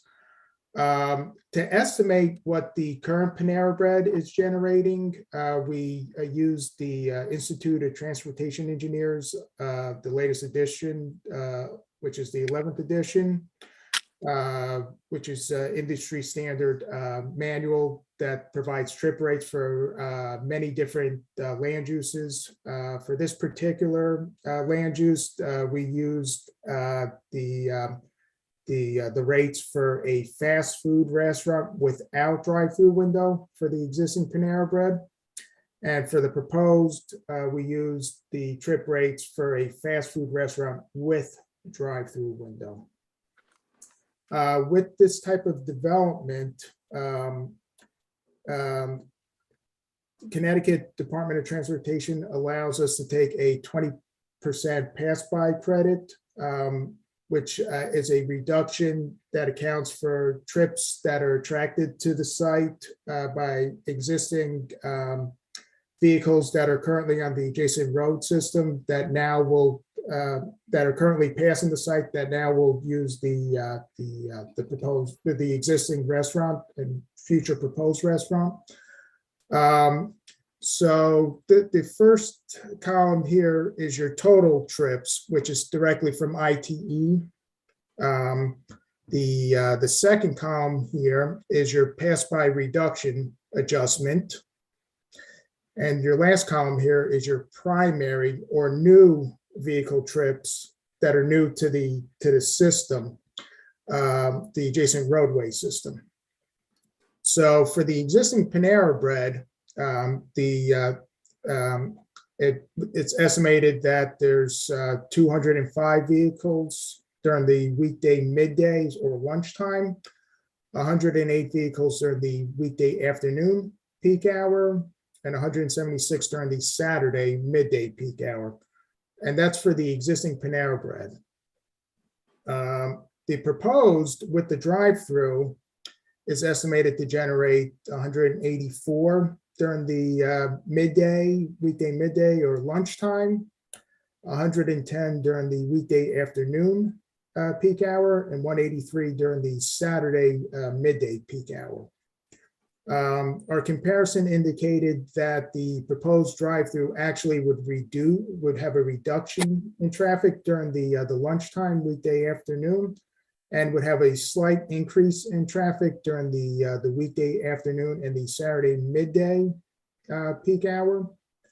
And then the last column here is the average daily trips based on the city of Danbury, the zoning regulations, section 10D11B.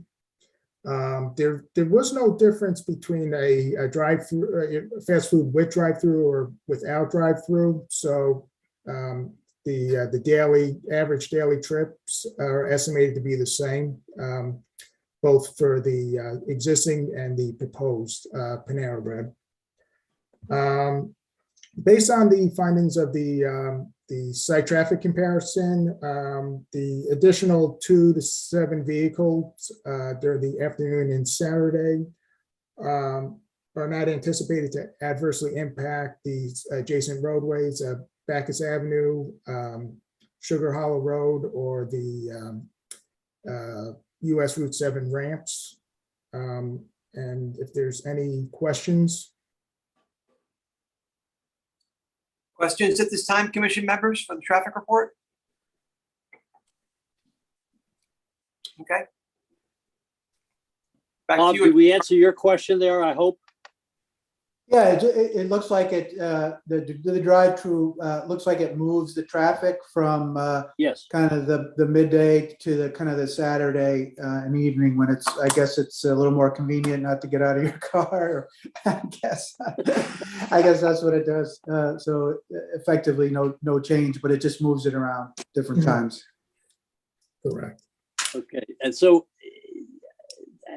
we've determined, based on this traffic study and traffic report, that that this proposal really has minimal impact at all.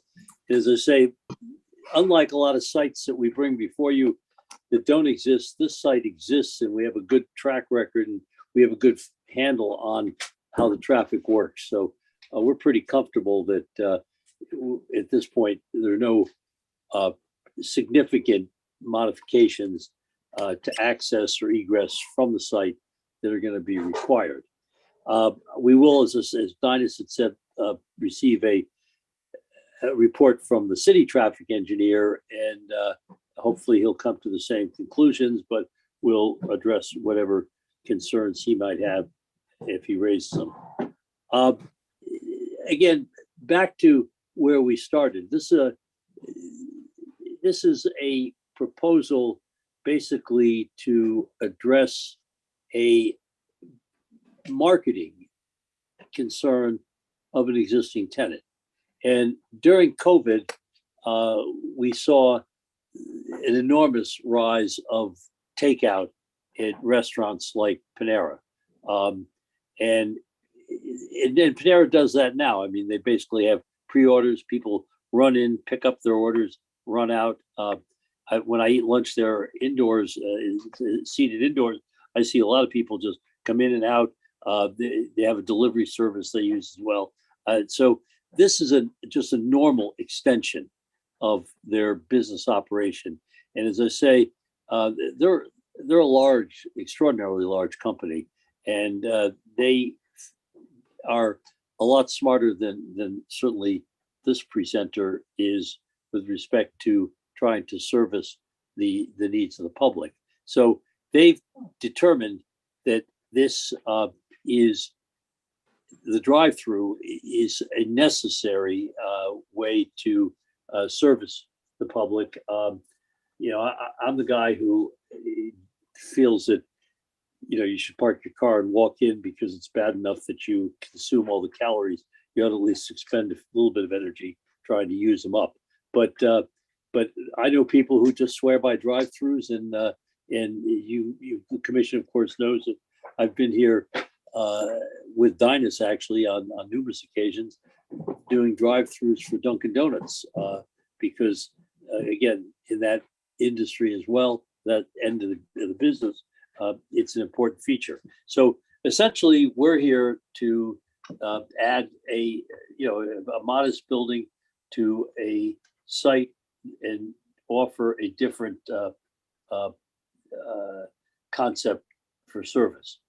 And that's the bottom line. The old Panera space will hopefully become an expansion of the existing Petco store next door right now. I can't guarantee that, but there's been a lot of interest in doing it. And again, to that extent, if that happens, it's terrific, not only for us as the landlords, but it's terrific for the city of Danbury that you have tenants like that on the site that want to invest in future expansion.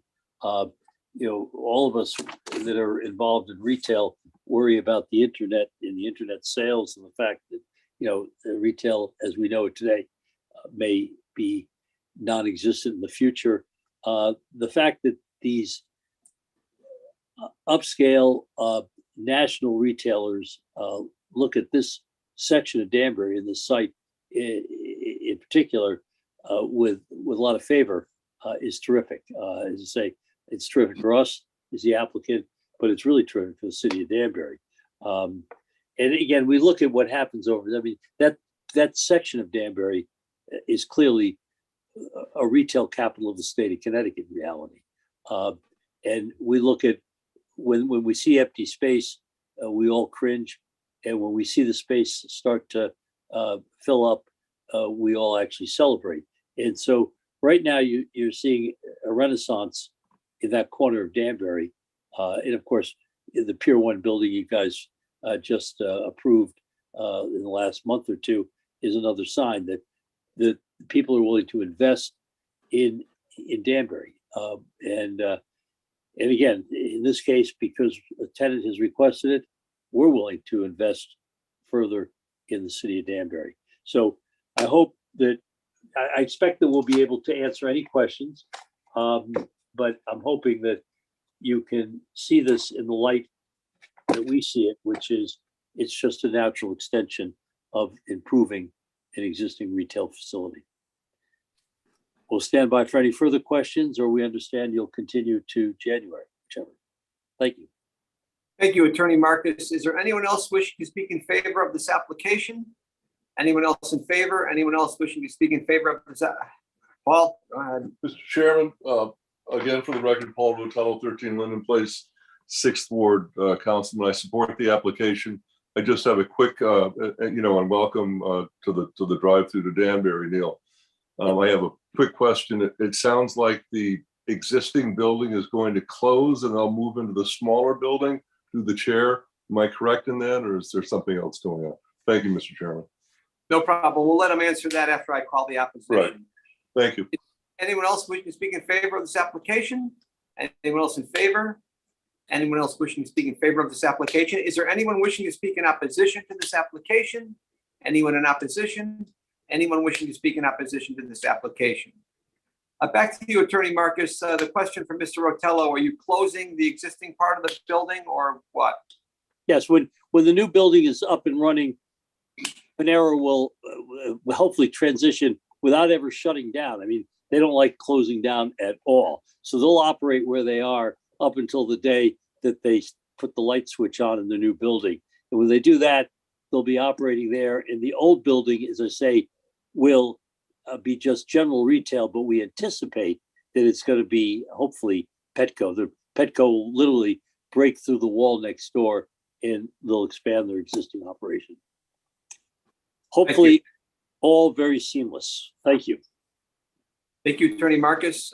Commission members, Jen, where are we in terms of reports from other departments? Mr. Chairman, we are awaiting the traffic engineer, the engineering department, and Rob Barone's comments from construction services. Okay. So given that we're waiting for those reports, commission members, it's not feasible or advisable to close the public hearing. So unless there's anything else, I'll entertain a motion to continue this public hearing until our next meeting. Mr. Chairman, motion to continue this public hearing until next meeting. Thank you, Mr. Frank. Do I hear a second? Second. Second, Ms. Hofstadter. Thank you, Helen. Any further discussion? Hearing none. All in favor, please say aye. Aye. Opposed? This matter of Sugar Hollow Road Associates will be continued until our next meeting. Thank you, Mr. Chairman. Thank you, members of the commission. Since this will be probably the last event that I'll attend with you for this year, I want to wish you all good holidays, because believe it or not, they'll be here very quickly. So enjoy the holidays and we'll see you next year. Thank you. Thank you, Attorney Marcus. Anybody need a break or you want to go right to continuation? Guess Let's we're go. okay. Let's do it. Continuation of public hearings. Item 1, Ye Old Road LLC, application for special exception site plan approval for proposed commercial building for storage of building materials and construction equipment and outdoor storage of building materials and construction equipment, sections 3E4, 6A2B14, 6A2B15 in the IL40 zone, 2 Ye Old Road, E17066, special exception number 770. Is there anyone wishing to speak in favor of this application? Yes, good evening. For the record, Dinas Verbicus, here on behalf of the applicant, 2 Ye Old Road LLC. I'm a professional engineer and I wish to continue on with the public hearing from where we left off last time. And basically where we left off last time was we were in receipt of comments from engineering, from planning staff, and Rob Barone. I think we were just waiting for traffic engineering comments, but since that meeting, we have made some minor modifications to the drawing.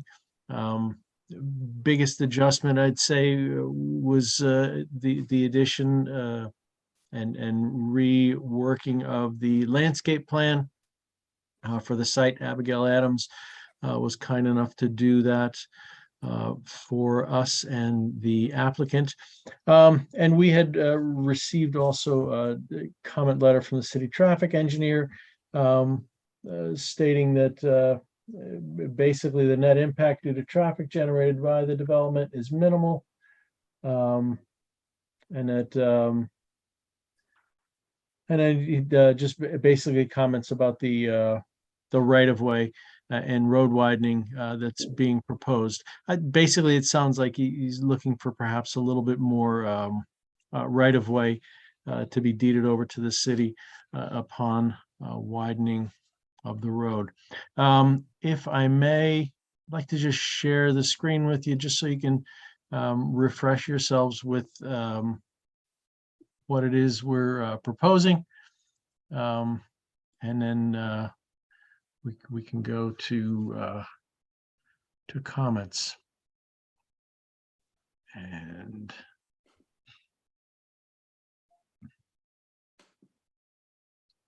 boom, share. Terrific. I think that is on everyone's screen now. Yes. Yes.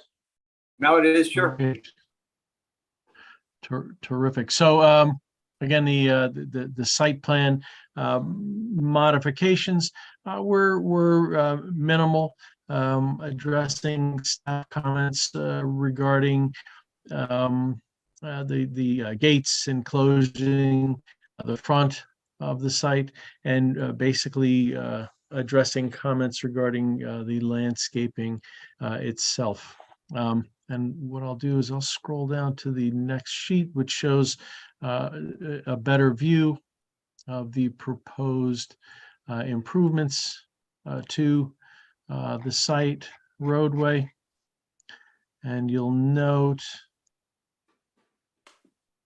again that the improvements will be primarily from the corner of our site heading up Ye Old Road, and basically on the side of 2 Ye Old Road. We do have an opportunity also to make some minor improvements to a point leading up to our site as well. So we'll be making those improvements. And once complete, the road will be even better able to pass the vehicles, as you saw in the video at the last hearing, where we actually showed, the largest of vehicles, both from our tenant as well as from the property owner across the street, going up and down the road. What I'd like to share, if I may, also with the commission, is a picture of the zoning map, just to give a better understanding. Did that come through? Yes, sir. Okay, terrific. Okay, I'm still learning. 2 years in and still learning. So as you'll note, this is the City of Danbury official zoning map. The Kenosha Mr. Chairman, I'm Road. still looking at the site map. Sorry, I stand corrected. Yeah, it's not a zoning map we're looking at. We're looking at the site map right now. So Yes. time is It 12. didn't work. Again, I thought I was conquering here. Your comment itself were premature. Yep. Now I've lost the screen here.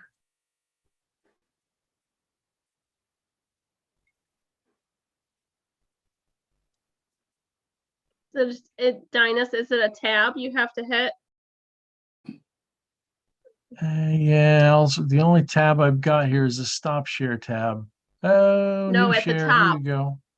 Yep, I got it. It just popped up. Okay. There's so many tabs everywhere. Did that pop up now? A little colored screen? Yeah. Yes. Hooray. Okay, so this is actually the city zoning map And you know, Kenosha Avenue runs basically where the cursor is. Ye Old Road runs up through the center here. Our site is located in this portion. And as I zoom out, you'll note, all the purple is aisle 40 zone. I mean, the subject parcel is located kind of well, I don't want to say smack dab, but quite centrally in this western portion of the aisle 40 zone in the Kenosha Avenue area of the city.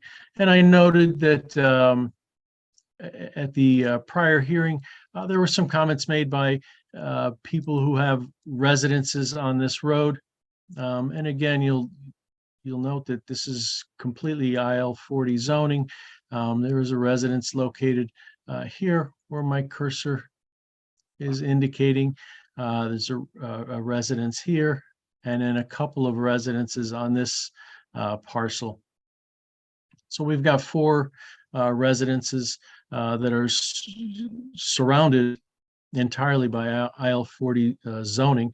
And as you enter into the Kenosha Avenue on the western corner of Ye Old Road is an office building. Directly across the street as you enter the Ye Old Road is a contractor's yard. There's a minor gap here for a medical office facility that's accessed off of Kenosha Avenue. Then this little tiny speck in here, that's also a contractor's yard. This is the industrial building, Hamar Laser. And again, we've got our mix of 3 properties with residences. There's an industrial site here that's owned by Mr. Powers. And then this long, narrow bit of land right now is being utilized for commercial purposes as well. And actually our office is in the beginning phases of assisting with the design on that. So again, we're making use, and our client is making use of an industrially zoned property, and the use that's proposed. The only thing that we are seeking special exception for is for the outdoor storage of his forms for the concrete business. Diane, you could just, while you got this screen up, could you point out where the recent zone change was for the school, for the Career Academy? Can you point that out? Absolutely. So again, for reference, our site is here. And this is the site that was currently changed over. So it's at the tip of Apple Ridge Road at the very far end of it. This is where the Cardis building is located. Cardis was located, and the parking associated with that as well. And that's about from this point on the Cardis parcel to this point on our parcel is about 800 feet. Okay, thank you. So quite a distance away, sure. And I'll move away. I'd like to share with you also the proposed building elevations. I'm not sure if you recall seeing these or not, but again, a nice industrial building, plenty of glass in the front, stone treatment at the lower portions, and then metal seams going up along the sides and along the front of the building, that in the areas that won't be glass. The height of the building at the outer edges about 32 feet maximum, and at the peak in the center is about 35 feet. So wanted to share that with the commission as well. And again, we made recent modifications to the plans, submitted them last week to staff, And I know that staff is jammed busy with their reviews. So I suspect that the review is likely going to not take place for at least a couple of weeks. What I added to the screen here also now is the proposed landscape plan, which has been modified accordingly. And staff has a copy of that for review and comment. But I think we're fully compliant with zoning regulations. Our proposed use won't cause glare, smoke, vibrations, any of that type of stuff associated and needing to be contemplated during a special exception application. And we hope that you will act favorably on our proposed application. Thank you, Dinas. Is there anyone else wishing to speak in favor of this application? You can take that screen down now, Yep. Dinas. Yep. Anyone else wishing to speak in favor of the application? Anyone else wishing to speak in favor? Is there anyone wishing to speak in opposition to the application? Mr. Chairman?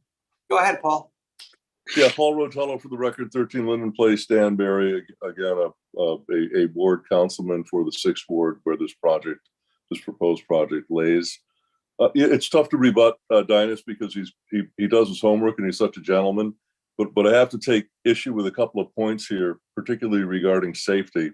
And let's get one thing out of the way. I mean, nobody is going to want concrete trucks, diesel-powered concrete trucks in their neighborhood. I mean, I think that should be understood. So just from an aesthetic point of view, from noise, vibration, and harshness, having these lumbering past their homes or up to their homes is when they never had been before. When people bought these houses years and years ago, not expecting this is not a positive development.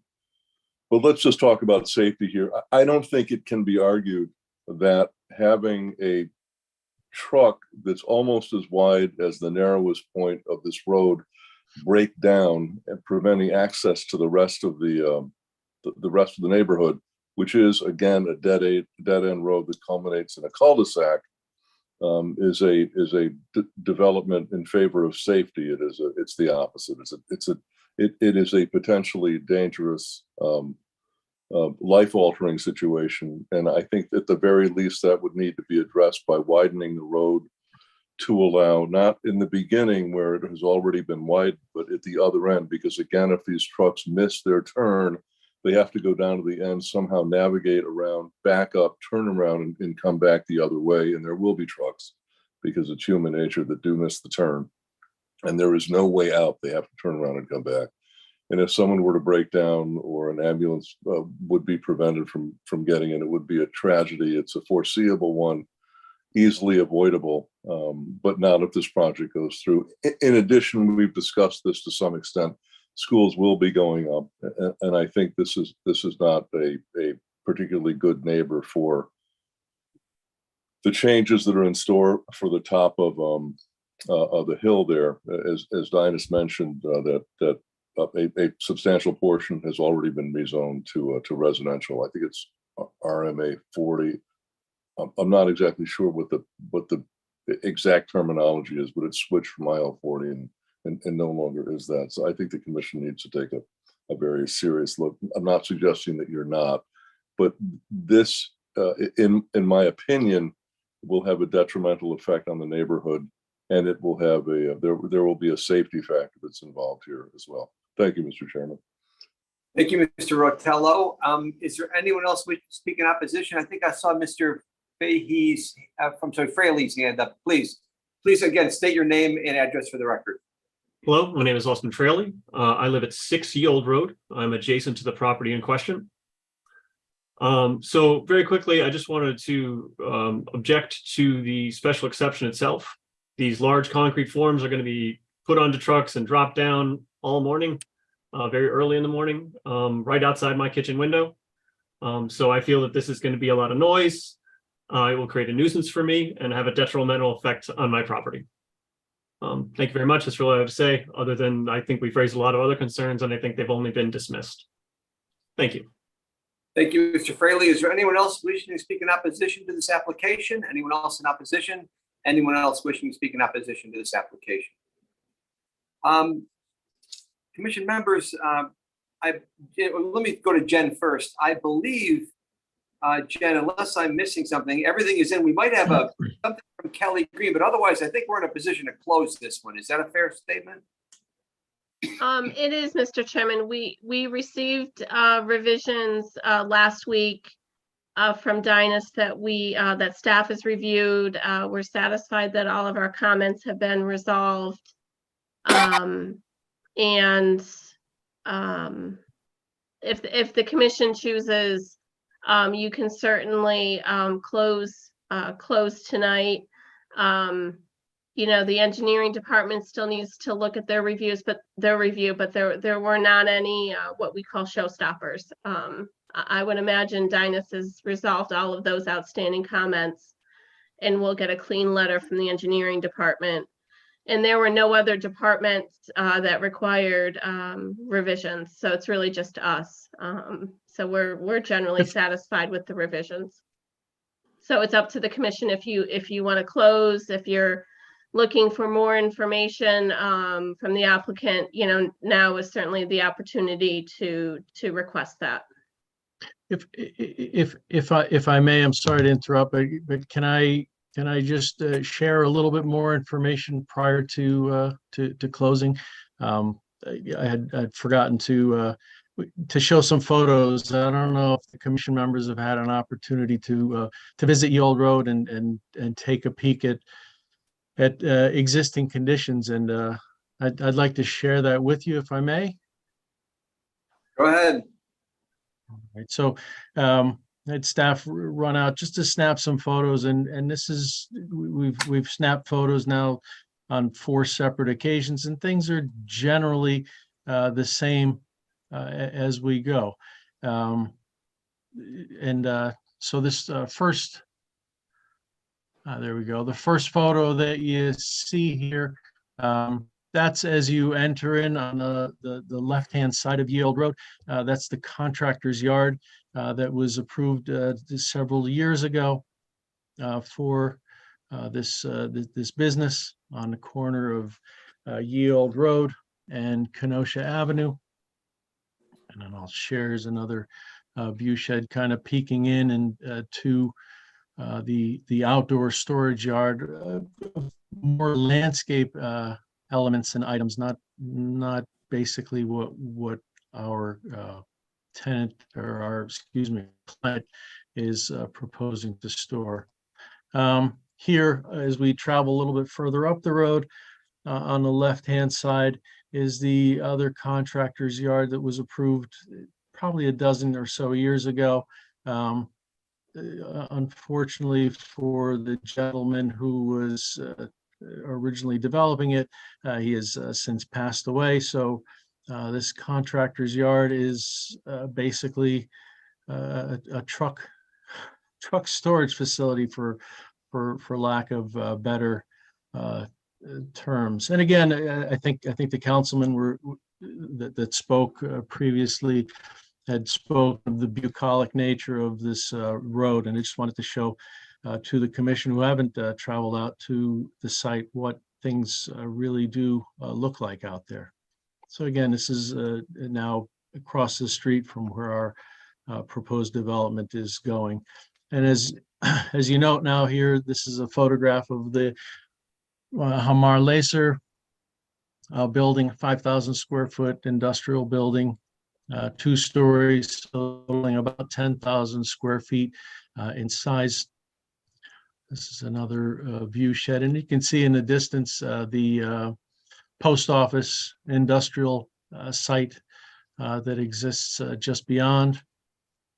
This is 6 Ye Old Road, nice Cape style home, built in 1934, purchased in 98. By the current homeowner.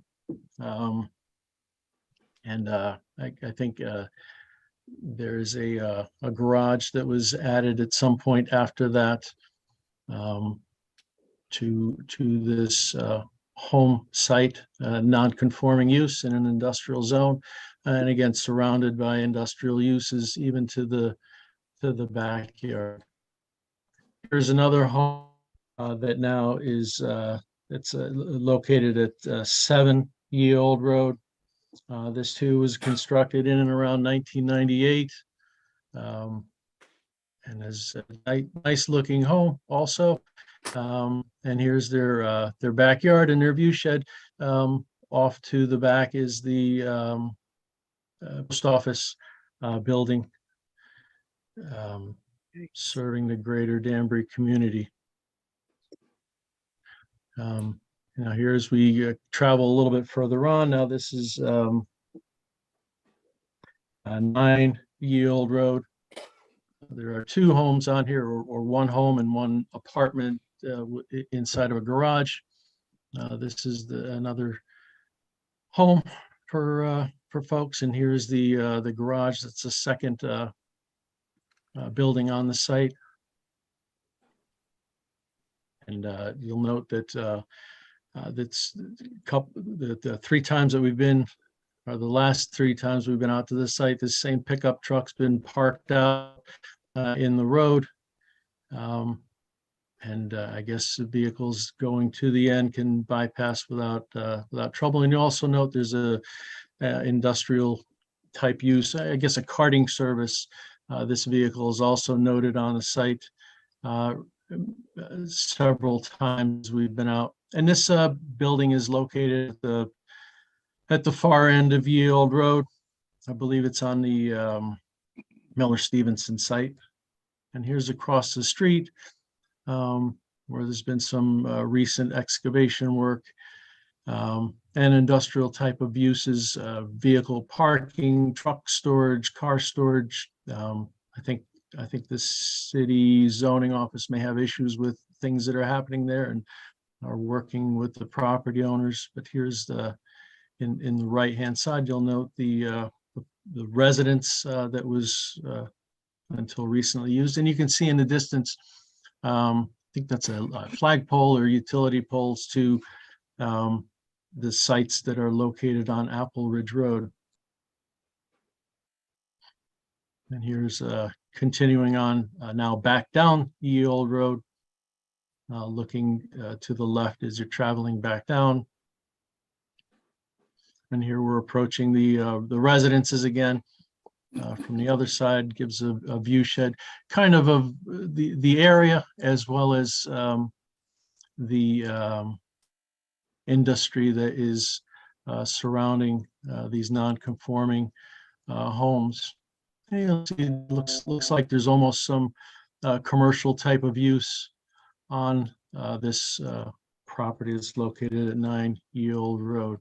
And again, passing by another contractor's yard.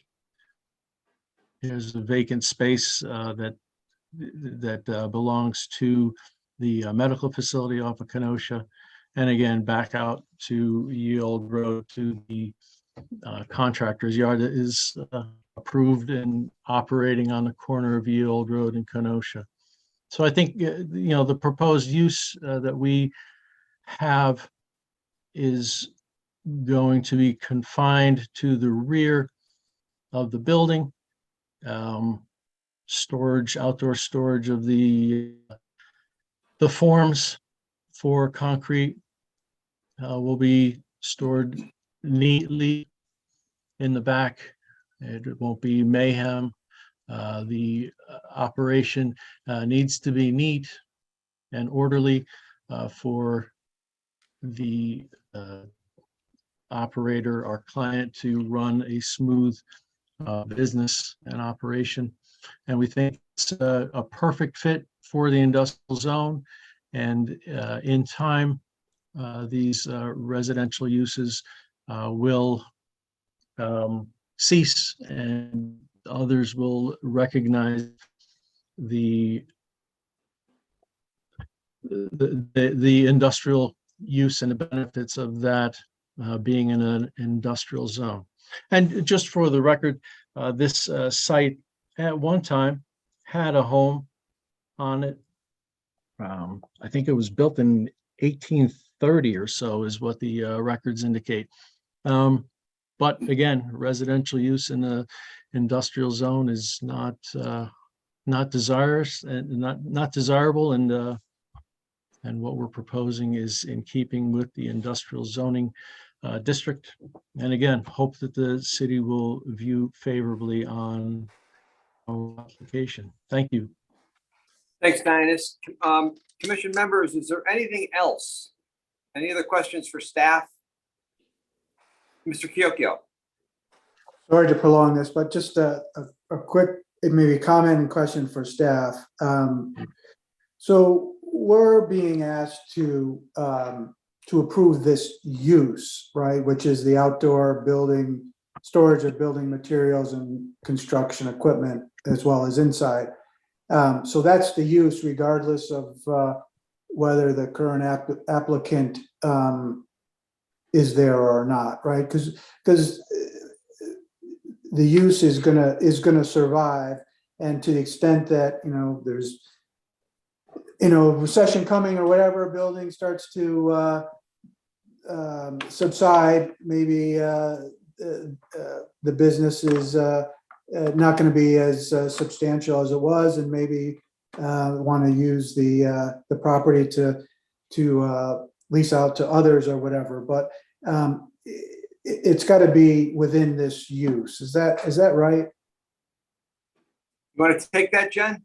Yeah, if I understand the question correctly, yeah, I mean, once we approve the use, it stays with the property. It's you don't approve the name per se. Right. You're approving the use.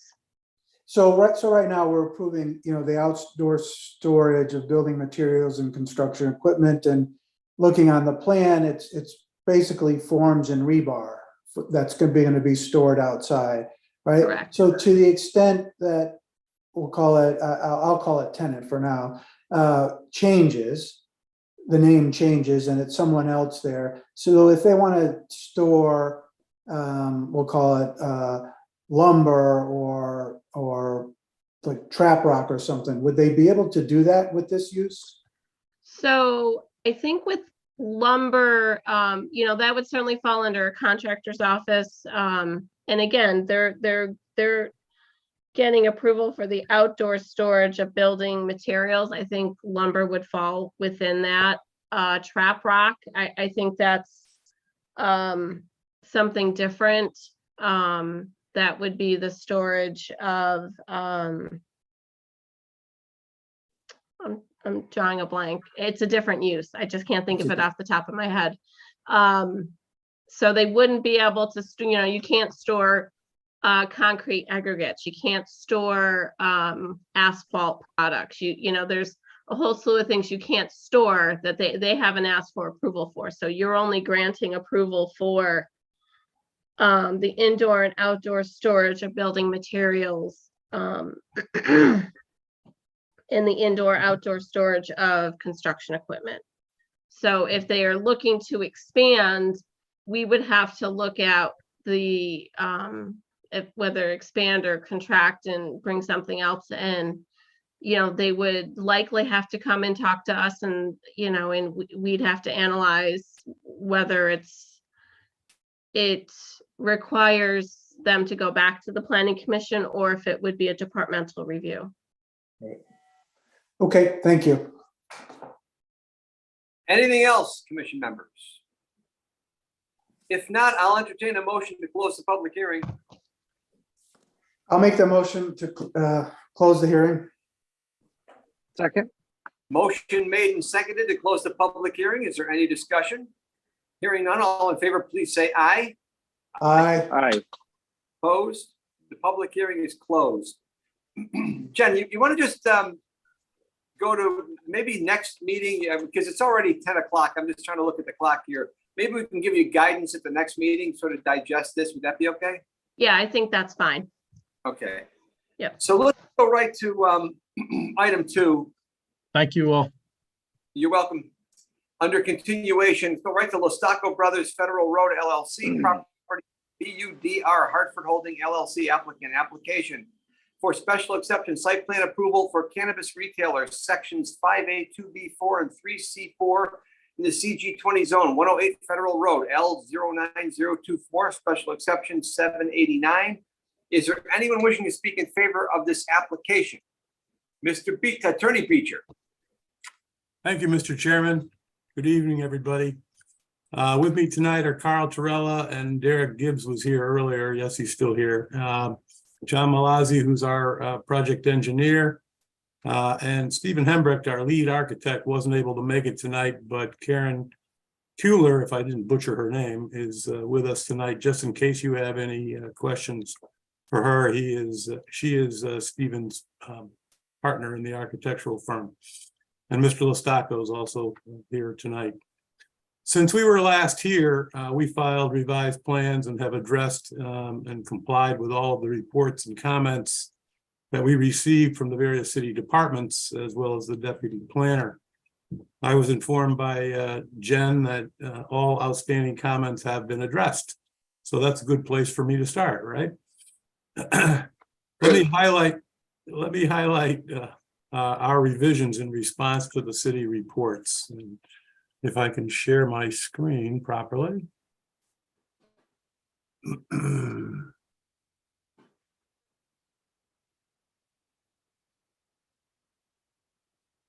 Everybody see that? Yes, sir. Good. Construction services and the city traffic engineer requested that we install a 5-foot wide sidewalk along the entire frontage of the property. And we have shown that on our plans consistently. We also show the grass strip that will still be available even with the sidewalk, which was requested, and that was called a grass strip. It's also been referred to as a snow shelf. In accordance with the request of the city traffic engineer, as well as the chief of police, in my discussions with the deputy planner, we have now designed the driveway to be right turn in and right turn out only. We also added landscape islands and trees on both ends of the parking along the front of the building and to the right of the building. And also, as you come in the right turn only entranceway, and also one over on the far right corner of the property. We also added additional planters to the right of the building as you look at it from the road. And these planters will be in front of those particular parking spaces. And over in the northeast corner of the property, this has been referred to as a leak off. It's a little drainage area that allows the water to just leave the parking area. At the request of both the city engineer and the deputy planner, we've added riprap to that area so as to slow the volume and velocity of the water that may go in there in certain storm events. We have almost double the amount of parking that's required for this operation, even after we've added the landscape islands. The refuse area we now show as completely fenced, gated and locked, and it will only be unlocked for specific days of garbage pickup pursuant to a set schedule, as we stated in our responses to the city. And just so you know, and we said this in our responses,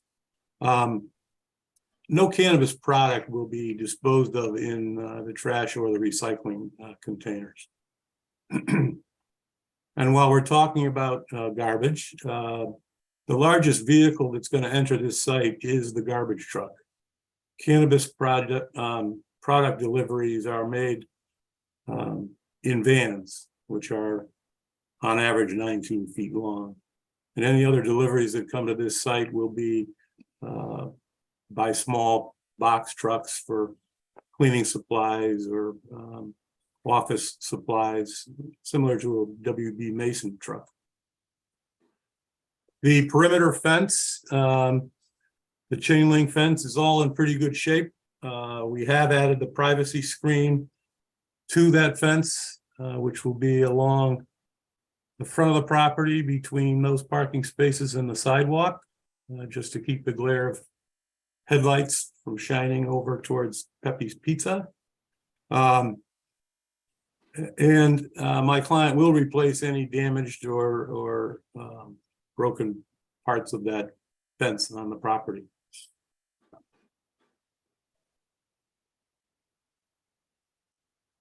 We also submitted renderings, new renderings of the proposed renderings for the site in response to comments primarily from the deputy planner. I think this is a pretty good look. I think it looks better than some of the other buildings we saw tonight, in my opinion, but in any event, you've got the lighting fixtures, which will match the awnings in the copper. And you've got some vertical plank board behind those planters in the front, where you used to have garage doors for the rental center. And so you have the windows and the planters. So that's the proposed look.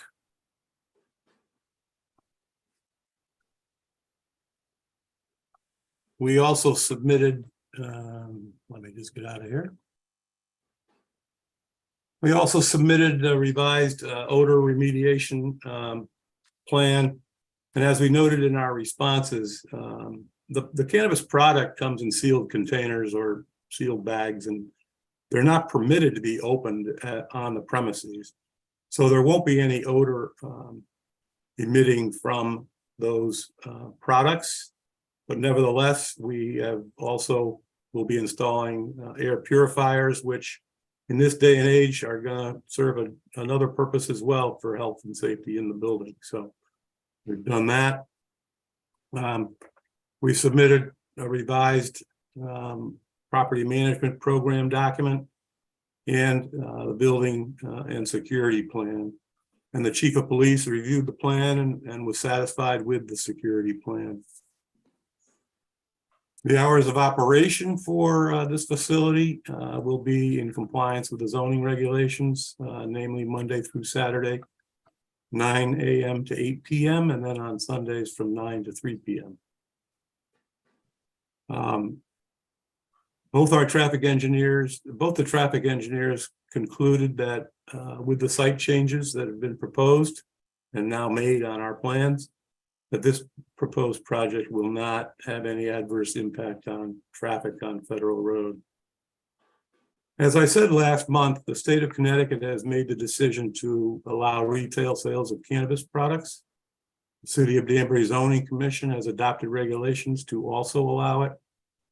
And the state of Connecticut has regulations in addition to the zoning regulations that my client will comply with. As stated in the staff report, this location complies with the distance requirements. The site is good location for this use. It's in the CG20 zone, which is one of two zones where the cannabis use is allowed. It's on Federal Road, which is an arterial street, and where there's a combination of commercial and industrial uses up and down the road. So this facility and location comply with all of your standards for granting a special exception that this commission went through in the first application tonight.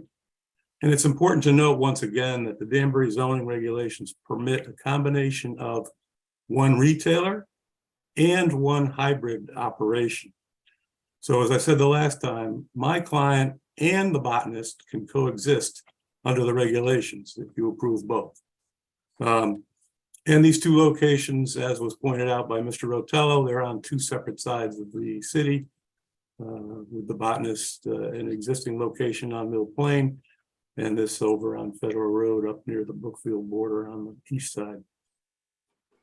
So we've made all the changes requested, and this project, both site-related and operationally, complies with the zoning regulations. And so we would ask you to approve the application. Thank you. Thank Carl, you. Carl, did you have anything you wanted to add? Carl Torella, 7 Forest Ridge Road, Nyack, New York, 10960. No, Tom, I think you did a fantastic job in concisely putting that together for us. So I thank you for that. Thank you, Attorney Beecher. Is there anyone else wishing to speak in favor of this application? Anyone else in favor? Anyone else wishing to speak in favor of this application? Is there anyone wishing to speak in opposition to this application? Anyone in opposition? Anyone wishing to speak in opposition to this application? Jen, I think Attorney Beecher alluded to the fact that there was a couple of open items. I know that our police chief and Vera went back and forth a little on some traffic issues. Is there anything else we should be concerned about? Anything open here that of concern? Mr. Chairman, I don't think so. The revisions were submitted, I think Monday. And staff reviewed those revisions. They were also distributed to the police chief, to the traffic engineer, and to the engineering department. Those are still being reviewed, but I think, you know, if there's any comments that would come back from the traffic engineer, I think they would be very minor, and it would have to do with radii of the those new curb cuts, possibly to further restrict those left-hand turns we're trying to discourage. But other than that, I really don't see any big outstanding issues. I will add staff's appreciation for the project team's willingness to compromise and make those revisions to the building and the architectural detailing. It's 100% improvement, and you know, I just wanted to express our appreciation that they were willing to make those changes. I think it's going to be you know, it's going to be a huge improvement. So other than that, staff has no objection if the commission wishes to close. Great, thanks for letting us know that, Jennifer. Thank you. Commission members, unless anyone has any objection or any further comments or any further discussion, I'll entertain a motion to close the public hearing. So moved, Mr. Chairman. Motion made by Mr. Sylvain. Helen, was that a hand? I was, second. sorry, I put myself on mute. I wanted to ask Attorney Beecher just one question, if I may, before. Of course. Okay. There was a motion made. I just want to make, there was a motion made in a second, but this is the discussion part. So go right ahead, Helen. Okay, thank you. I wanted to just review the same concern I had about, you know, the customer either being in the establishment directly or being outside and being delivered. You know, so I guess the question I'd like to ask you as well is, are you going to have a delivery service to the client outside in the parking lot, or somewhere down the line? Do you think there'd be a delivery service? And should they not, or would you abide by regulations that the state, or I guess Stanbury, would have about that?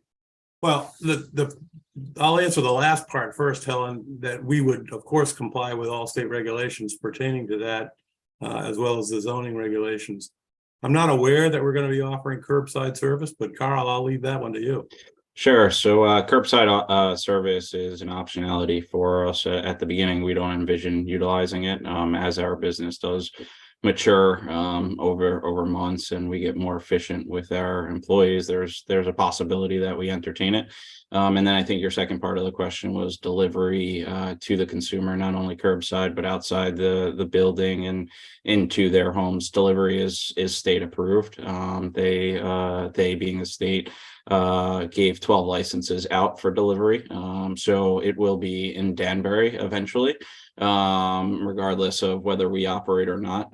There's possibilities that like Westport or Stamford can deliver into Danbury, right, through a third party provider. So we can definitely entertain that as well when that is offered.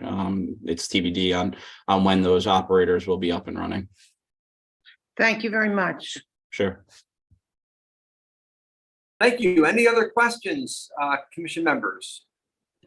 There has been a motion and a second to close the public hearing. Is there any further discussion or questions? Hearing none, I'll try your minds. All in favor, please say aye. Aye. Opposed? This public hearing is closed. Thank you. Thank you. Thank you, Attorney Beecher. This one, do you want to get some guidance on this one? I mean, we can move this one to the previous one, which is obviously much more complicated. We did not move to old business for discussion of possible action. We can do this one if the commission so desires. What are your thoughts on that? Anyone want to move this one to old? Would you just assume? I'm comfortable moving forward. Okay, is that a motion? Sure. Motion to move this to old business for possible discussion. Okay, Action, Second. excuse me. perfect. Motion made and seconded to move this to item 1 under old business for discussion of possible action. Any discussion? All in favor, please say aye. Aye. Aye. Opposed? This matter moves to item 1 under old business for discussion of possible action. And just by coincidence, that's where we are on the agenda right now. Old business for discussion and possible item 1. Lostaco Brothers Federal Road LLC, property owner BUDR Hartford Holding LLC, applicant, application for special exception site plan approval for cannabis retailers, sections 5A2B4 and 3C4 in the CG20 zone, 108 Federal Road, L09024, special exception number 789. And let the record show the public hearing was closed this evening. Would anyone like to make a comment for staff on their feelings on this application? Mr. Chairman, I'll start, I guess. Please. Yeah, I don't have any issues with the application. The changes to the building, I think are really nice.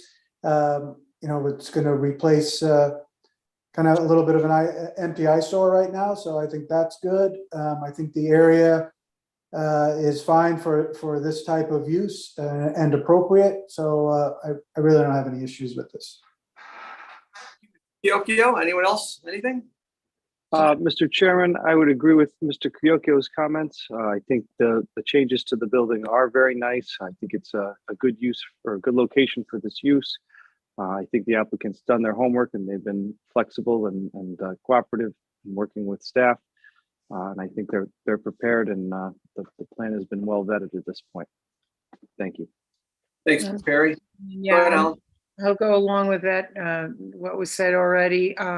As long as staff is satisfied with the various procedures and processes put to management plans that have been devised, I think it's a good thing to go.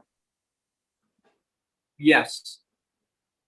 Kevin, are you eligible on this one? Did you want to comment anything or are you okay? I agree with everybody's comments there. The location is a good location. I think it's better than being hidden away someplace. I think it's a good idea. Thank you, Kevin. And I agree with that. I'm glad the police chief and our traffic engineer are in agreement on the traffic issue. The traffic flow in that area is better since we teed off that intersection leading to the 7-Eleven there. So I agree with that. Jen, you got your guidance. Thank you. Okay. Then there's the only thing under there was no referrals, no new business. There's one item under correspondence, which shows our calendar for 2023. Under other matters for discussion and possible action, Joanne had to revise the May 18th, 2022 minutes. And I believe everybody got an email on that. So I believe we have to approve those. Yes. Jen, Yes, please. Does have any? Joanne wrote us all an email indicating what her corrections were. Unless anyone wants to comment on it, I'll entertain a motion to accept the minutes of May 18th. The revised minutes. Revised minutes. Very good, Jennifer, of May 18th, 2022. Mr. Chairman, I'll make a motion to accept the revised minutes from May 18th, 2022. Do I hear a second? Second. Seconded by Helen. Okay, motion made and seconded to accept the revised minutes of May 18th, 2022. Any further discussion? All in favor, please say aye. Aye. Aye. Opposed? And last but not least, you'll all be terribly disappointed to know that we're going to table the discussion and possible action on the request from Attorney Neil Marcus to extend the approval of Savannah Hills re-subdivision 193-207 Great Plain Road, subdivision 0609, re-subdivision, and B, issuance of proposed notice of expiration of re-subdivision. Long story short, we're getting a letter from Corporation Counsel on this. It's sort of a complex timing issue, and Corporation Counsel just simply didn't have a chance to draft and finalize the letter before tonight's meeting. So do I need a motion to table this, Jen? I mean. Yes, please. I Okay, make that motion. Okay, motion made. Do I hear a second? Second. A motion made and seconded to table this matter. Is there any discussion? All in favor, please say aye. Aye. Opposed? This matter will be tabled till our next meeting. Is there anything else to come before the commission? Long meeting, folks. Thanks for hanging in there. I'll entertain a motion to adjourn. So moved. Second. Motion made, second to adjourn. Any discussion? All in favor, please say aye. Aye. Opposed? Again, late, long meeting, folks, late, got a lot of stuff, but we moved some stuff along, so that's good. Thank you, everybody. Have a good night. Thank you. Don't forget, Right. next Happy Wednesday, holidays. POCD. Yes, next Wednesday. Arnie, UConn is winning, so we're good. All right. Off the record.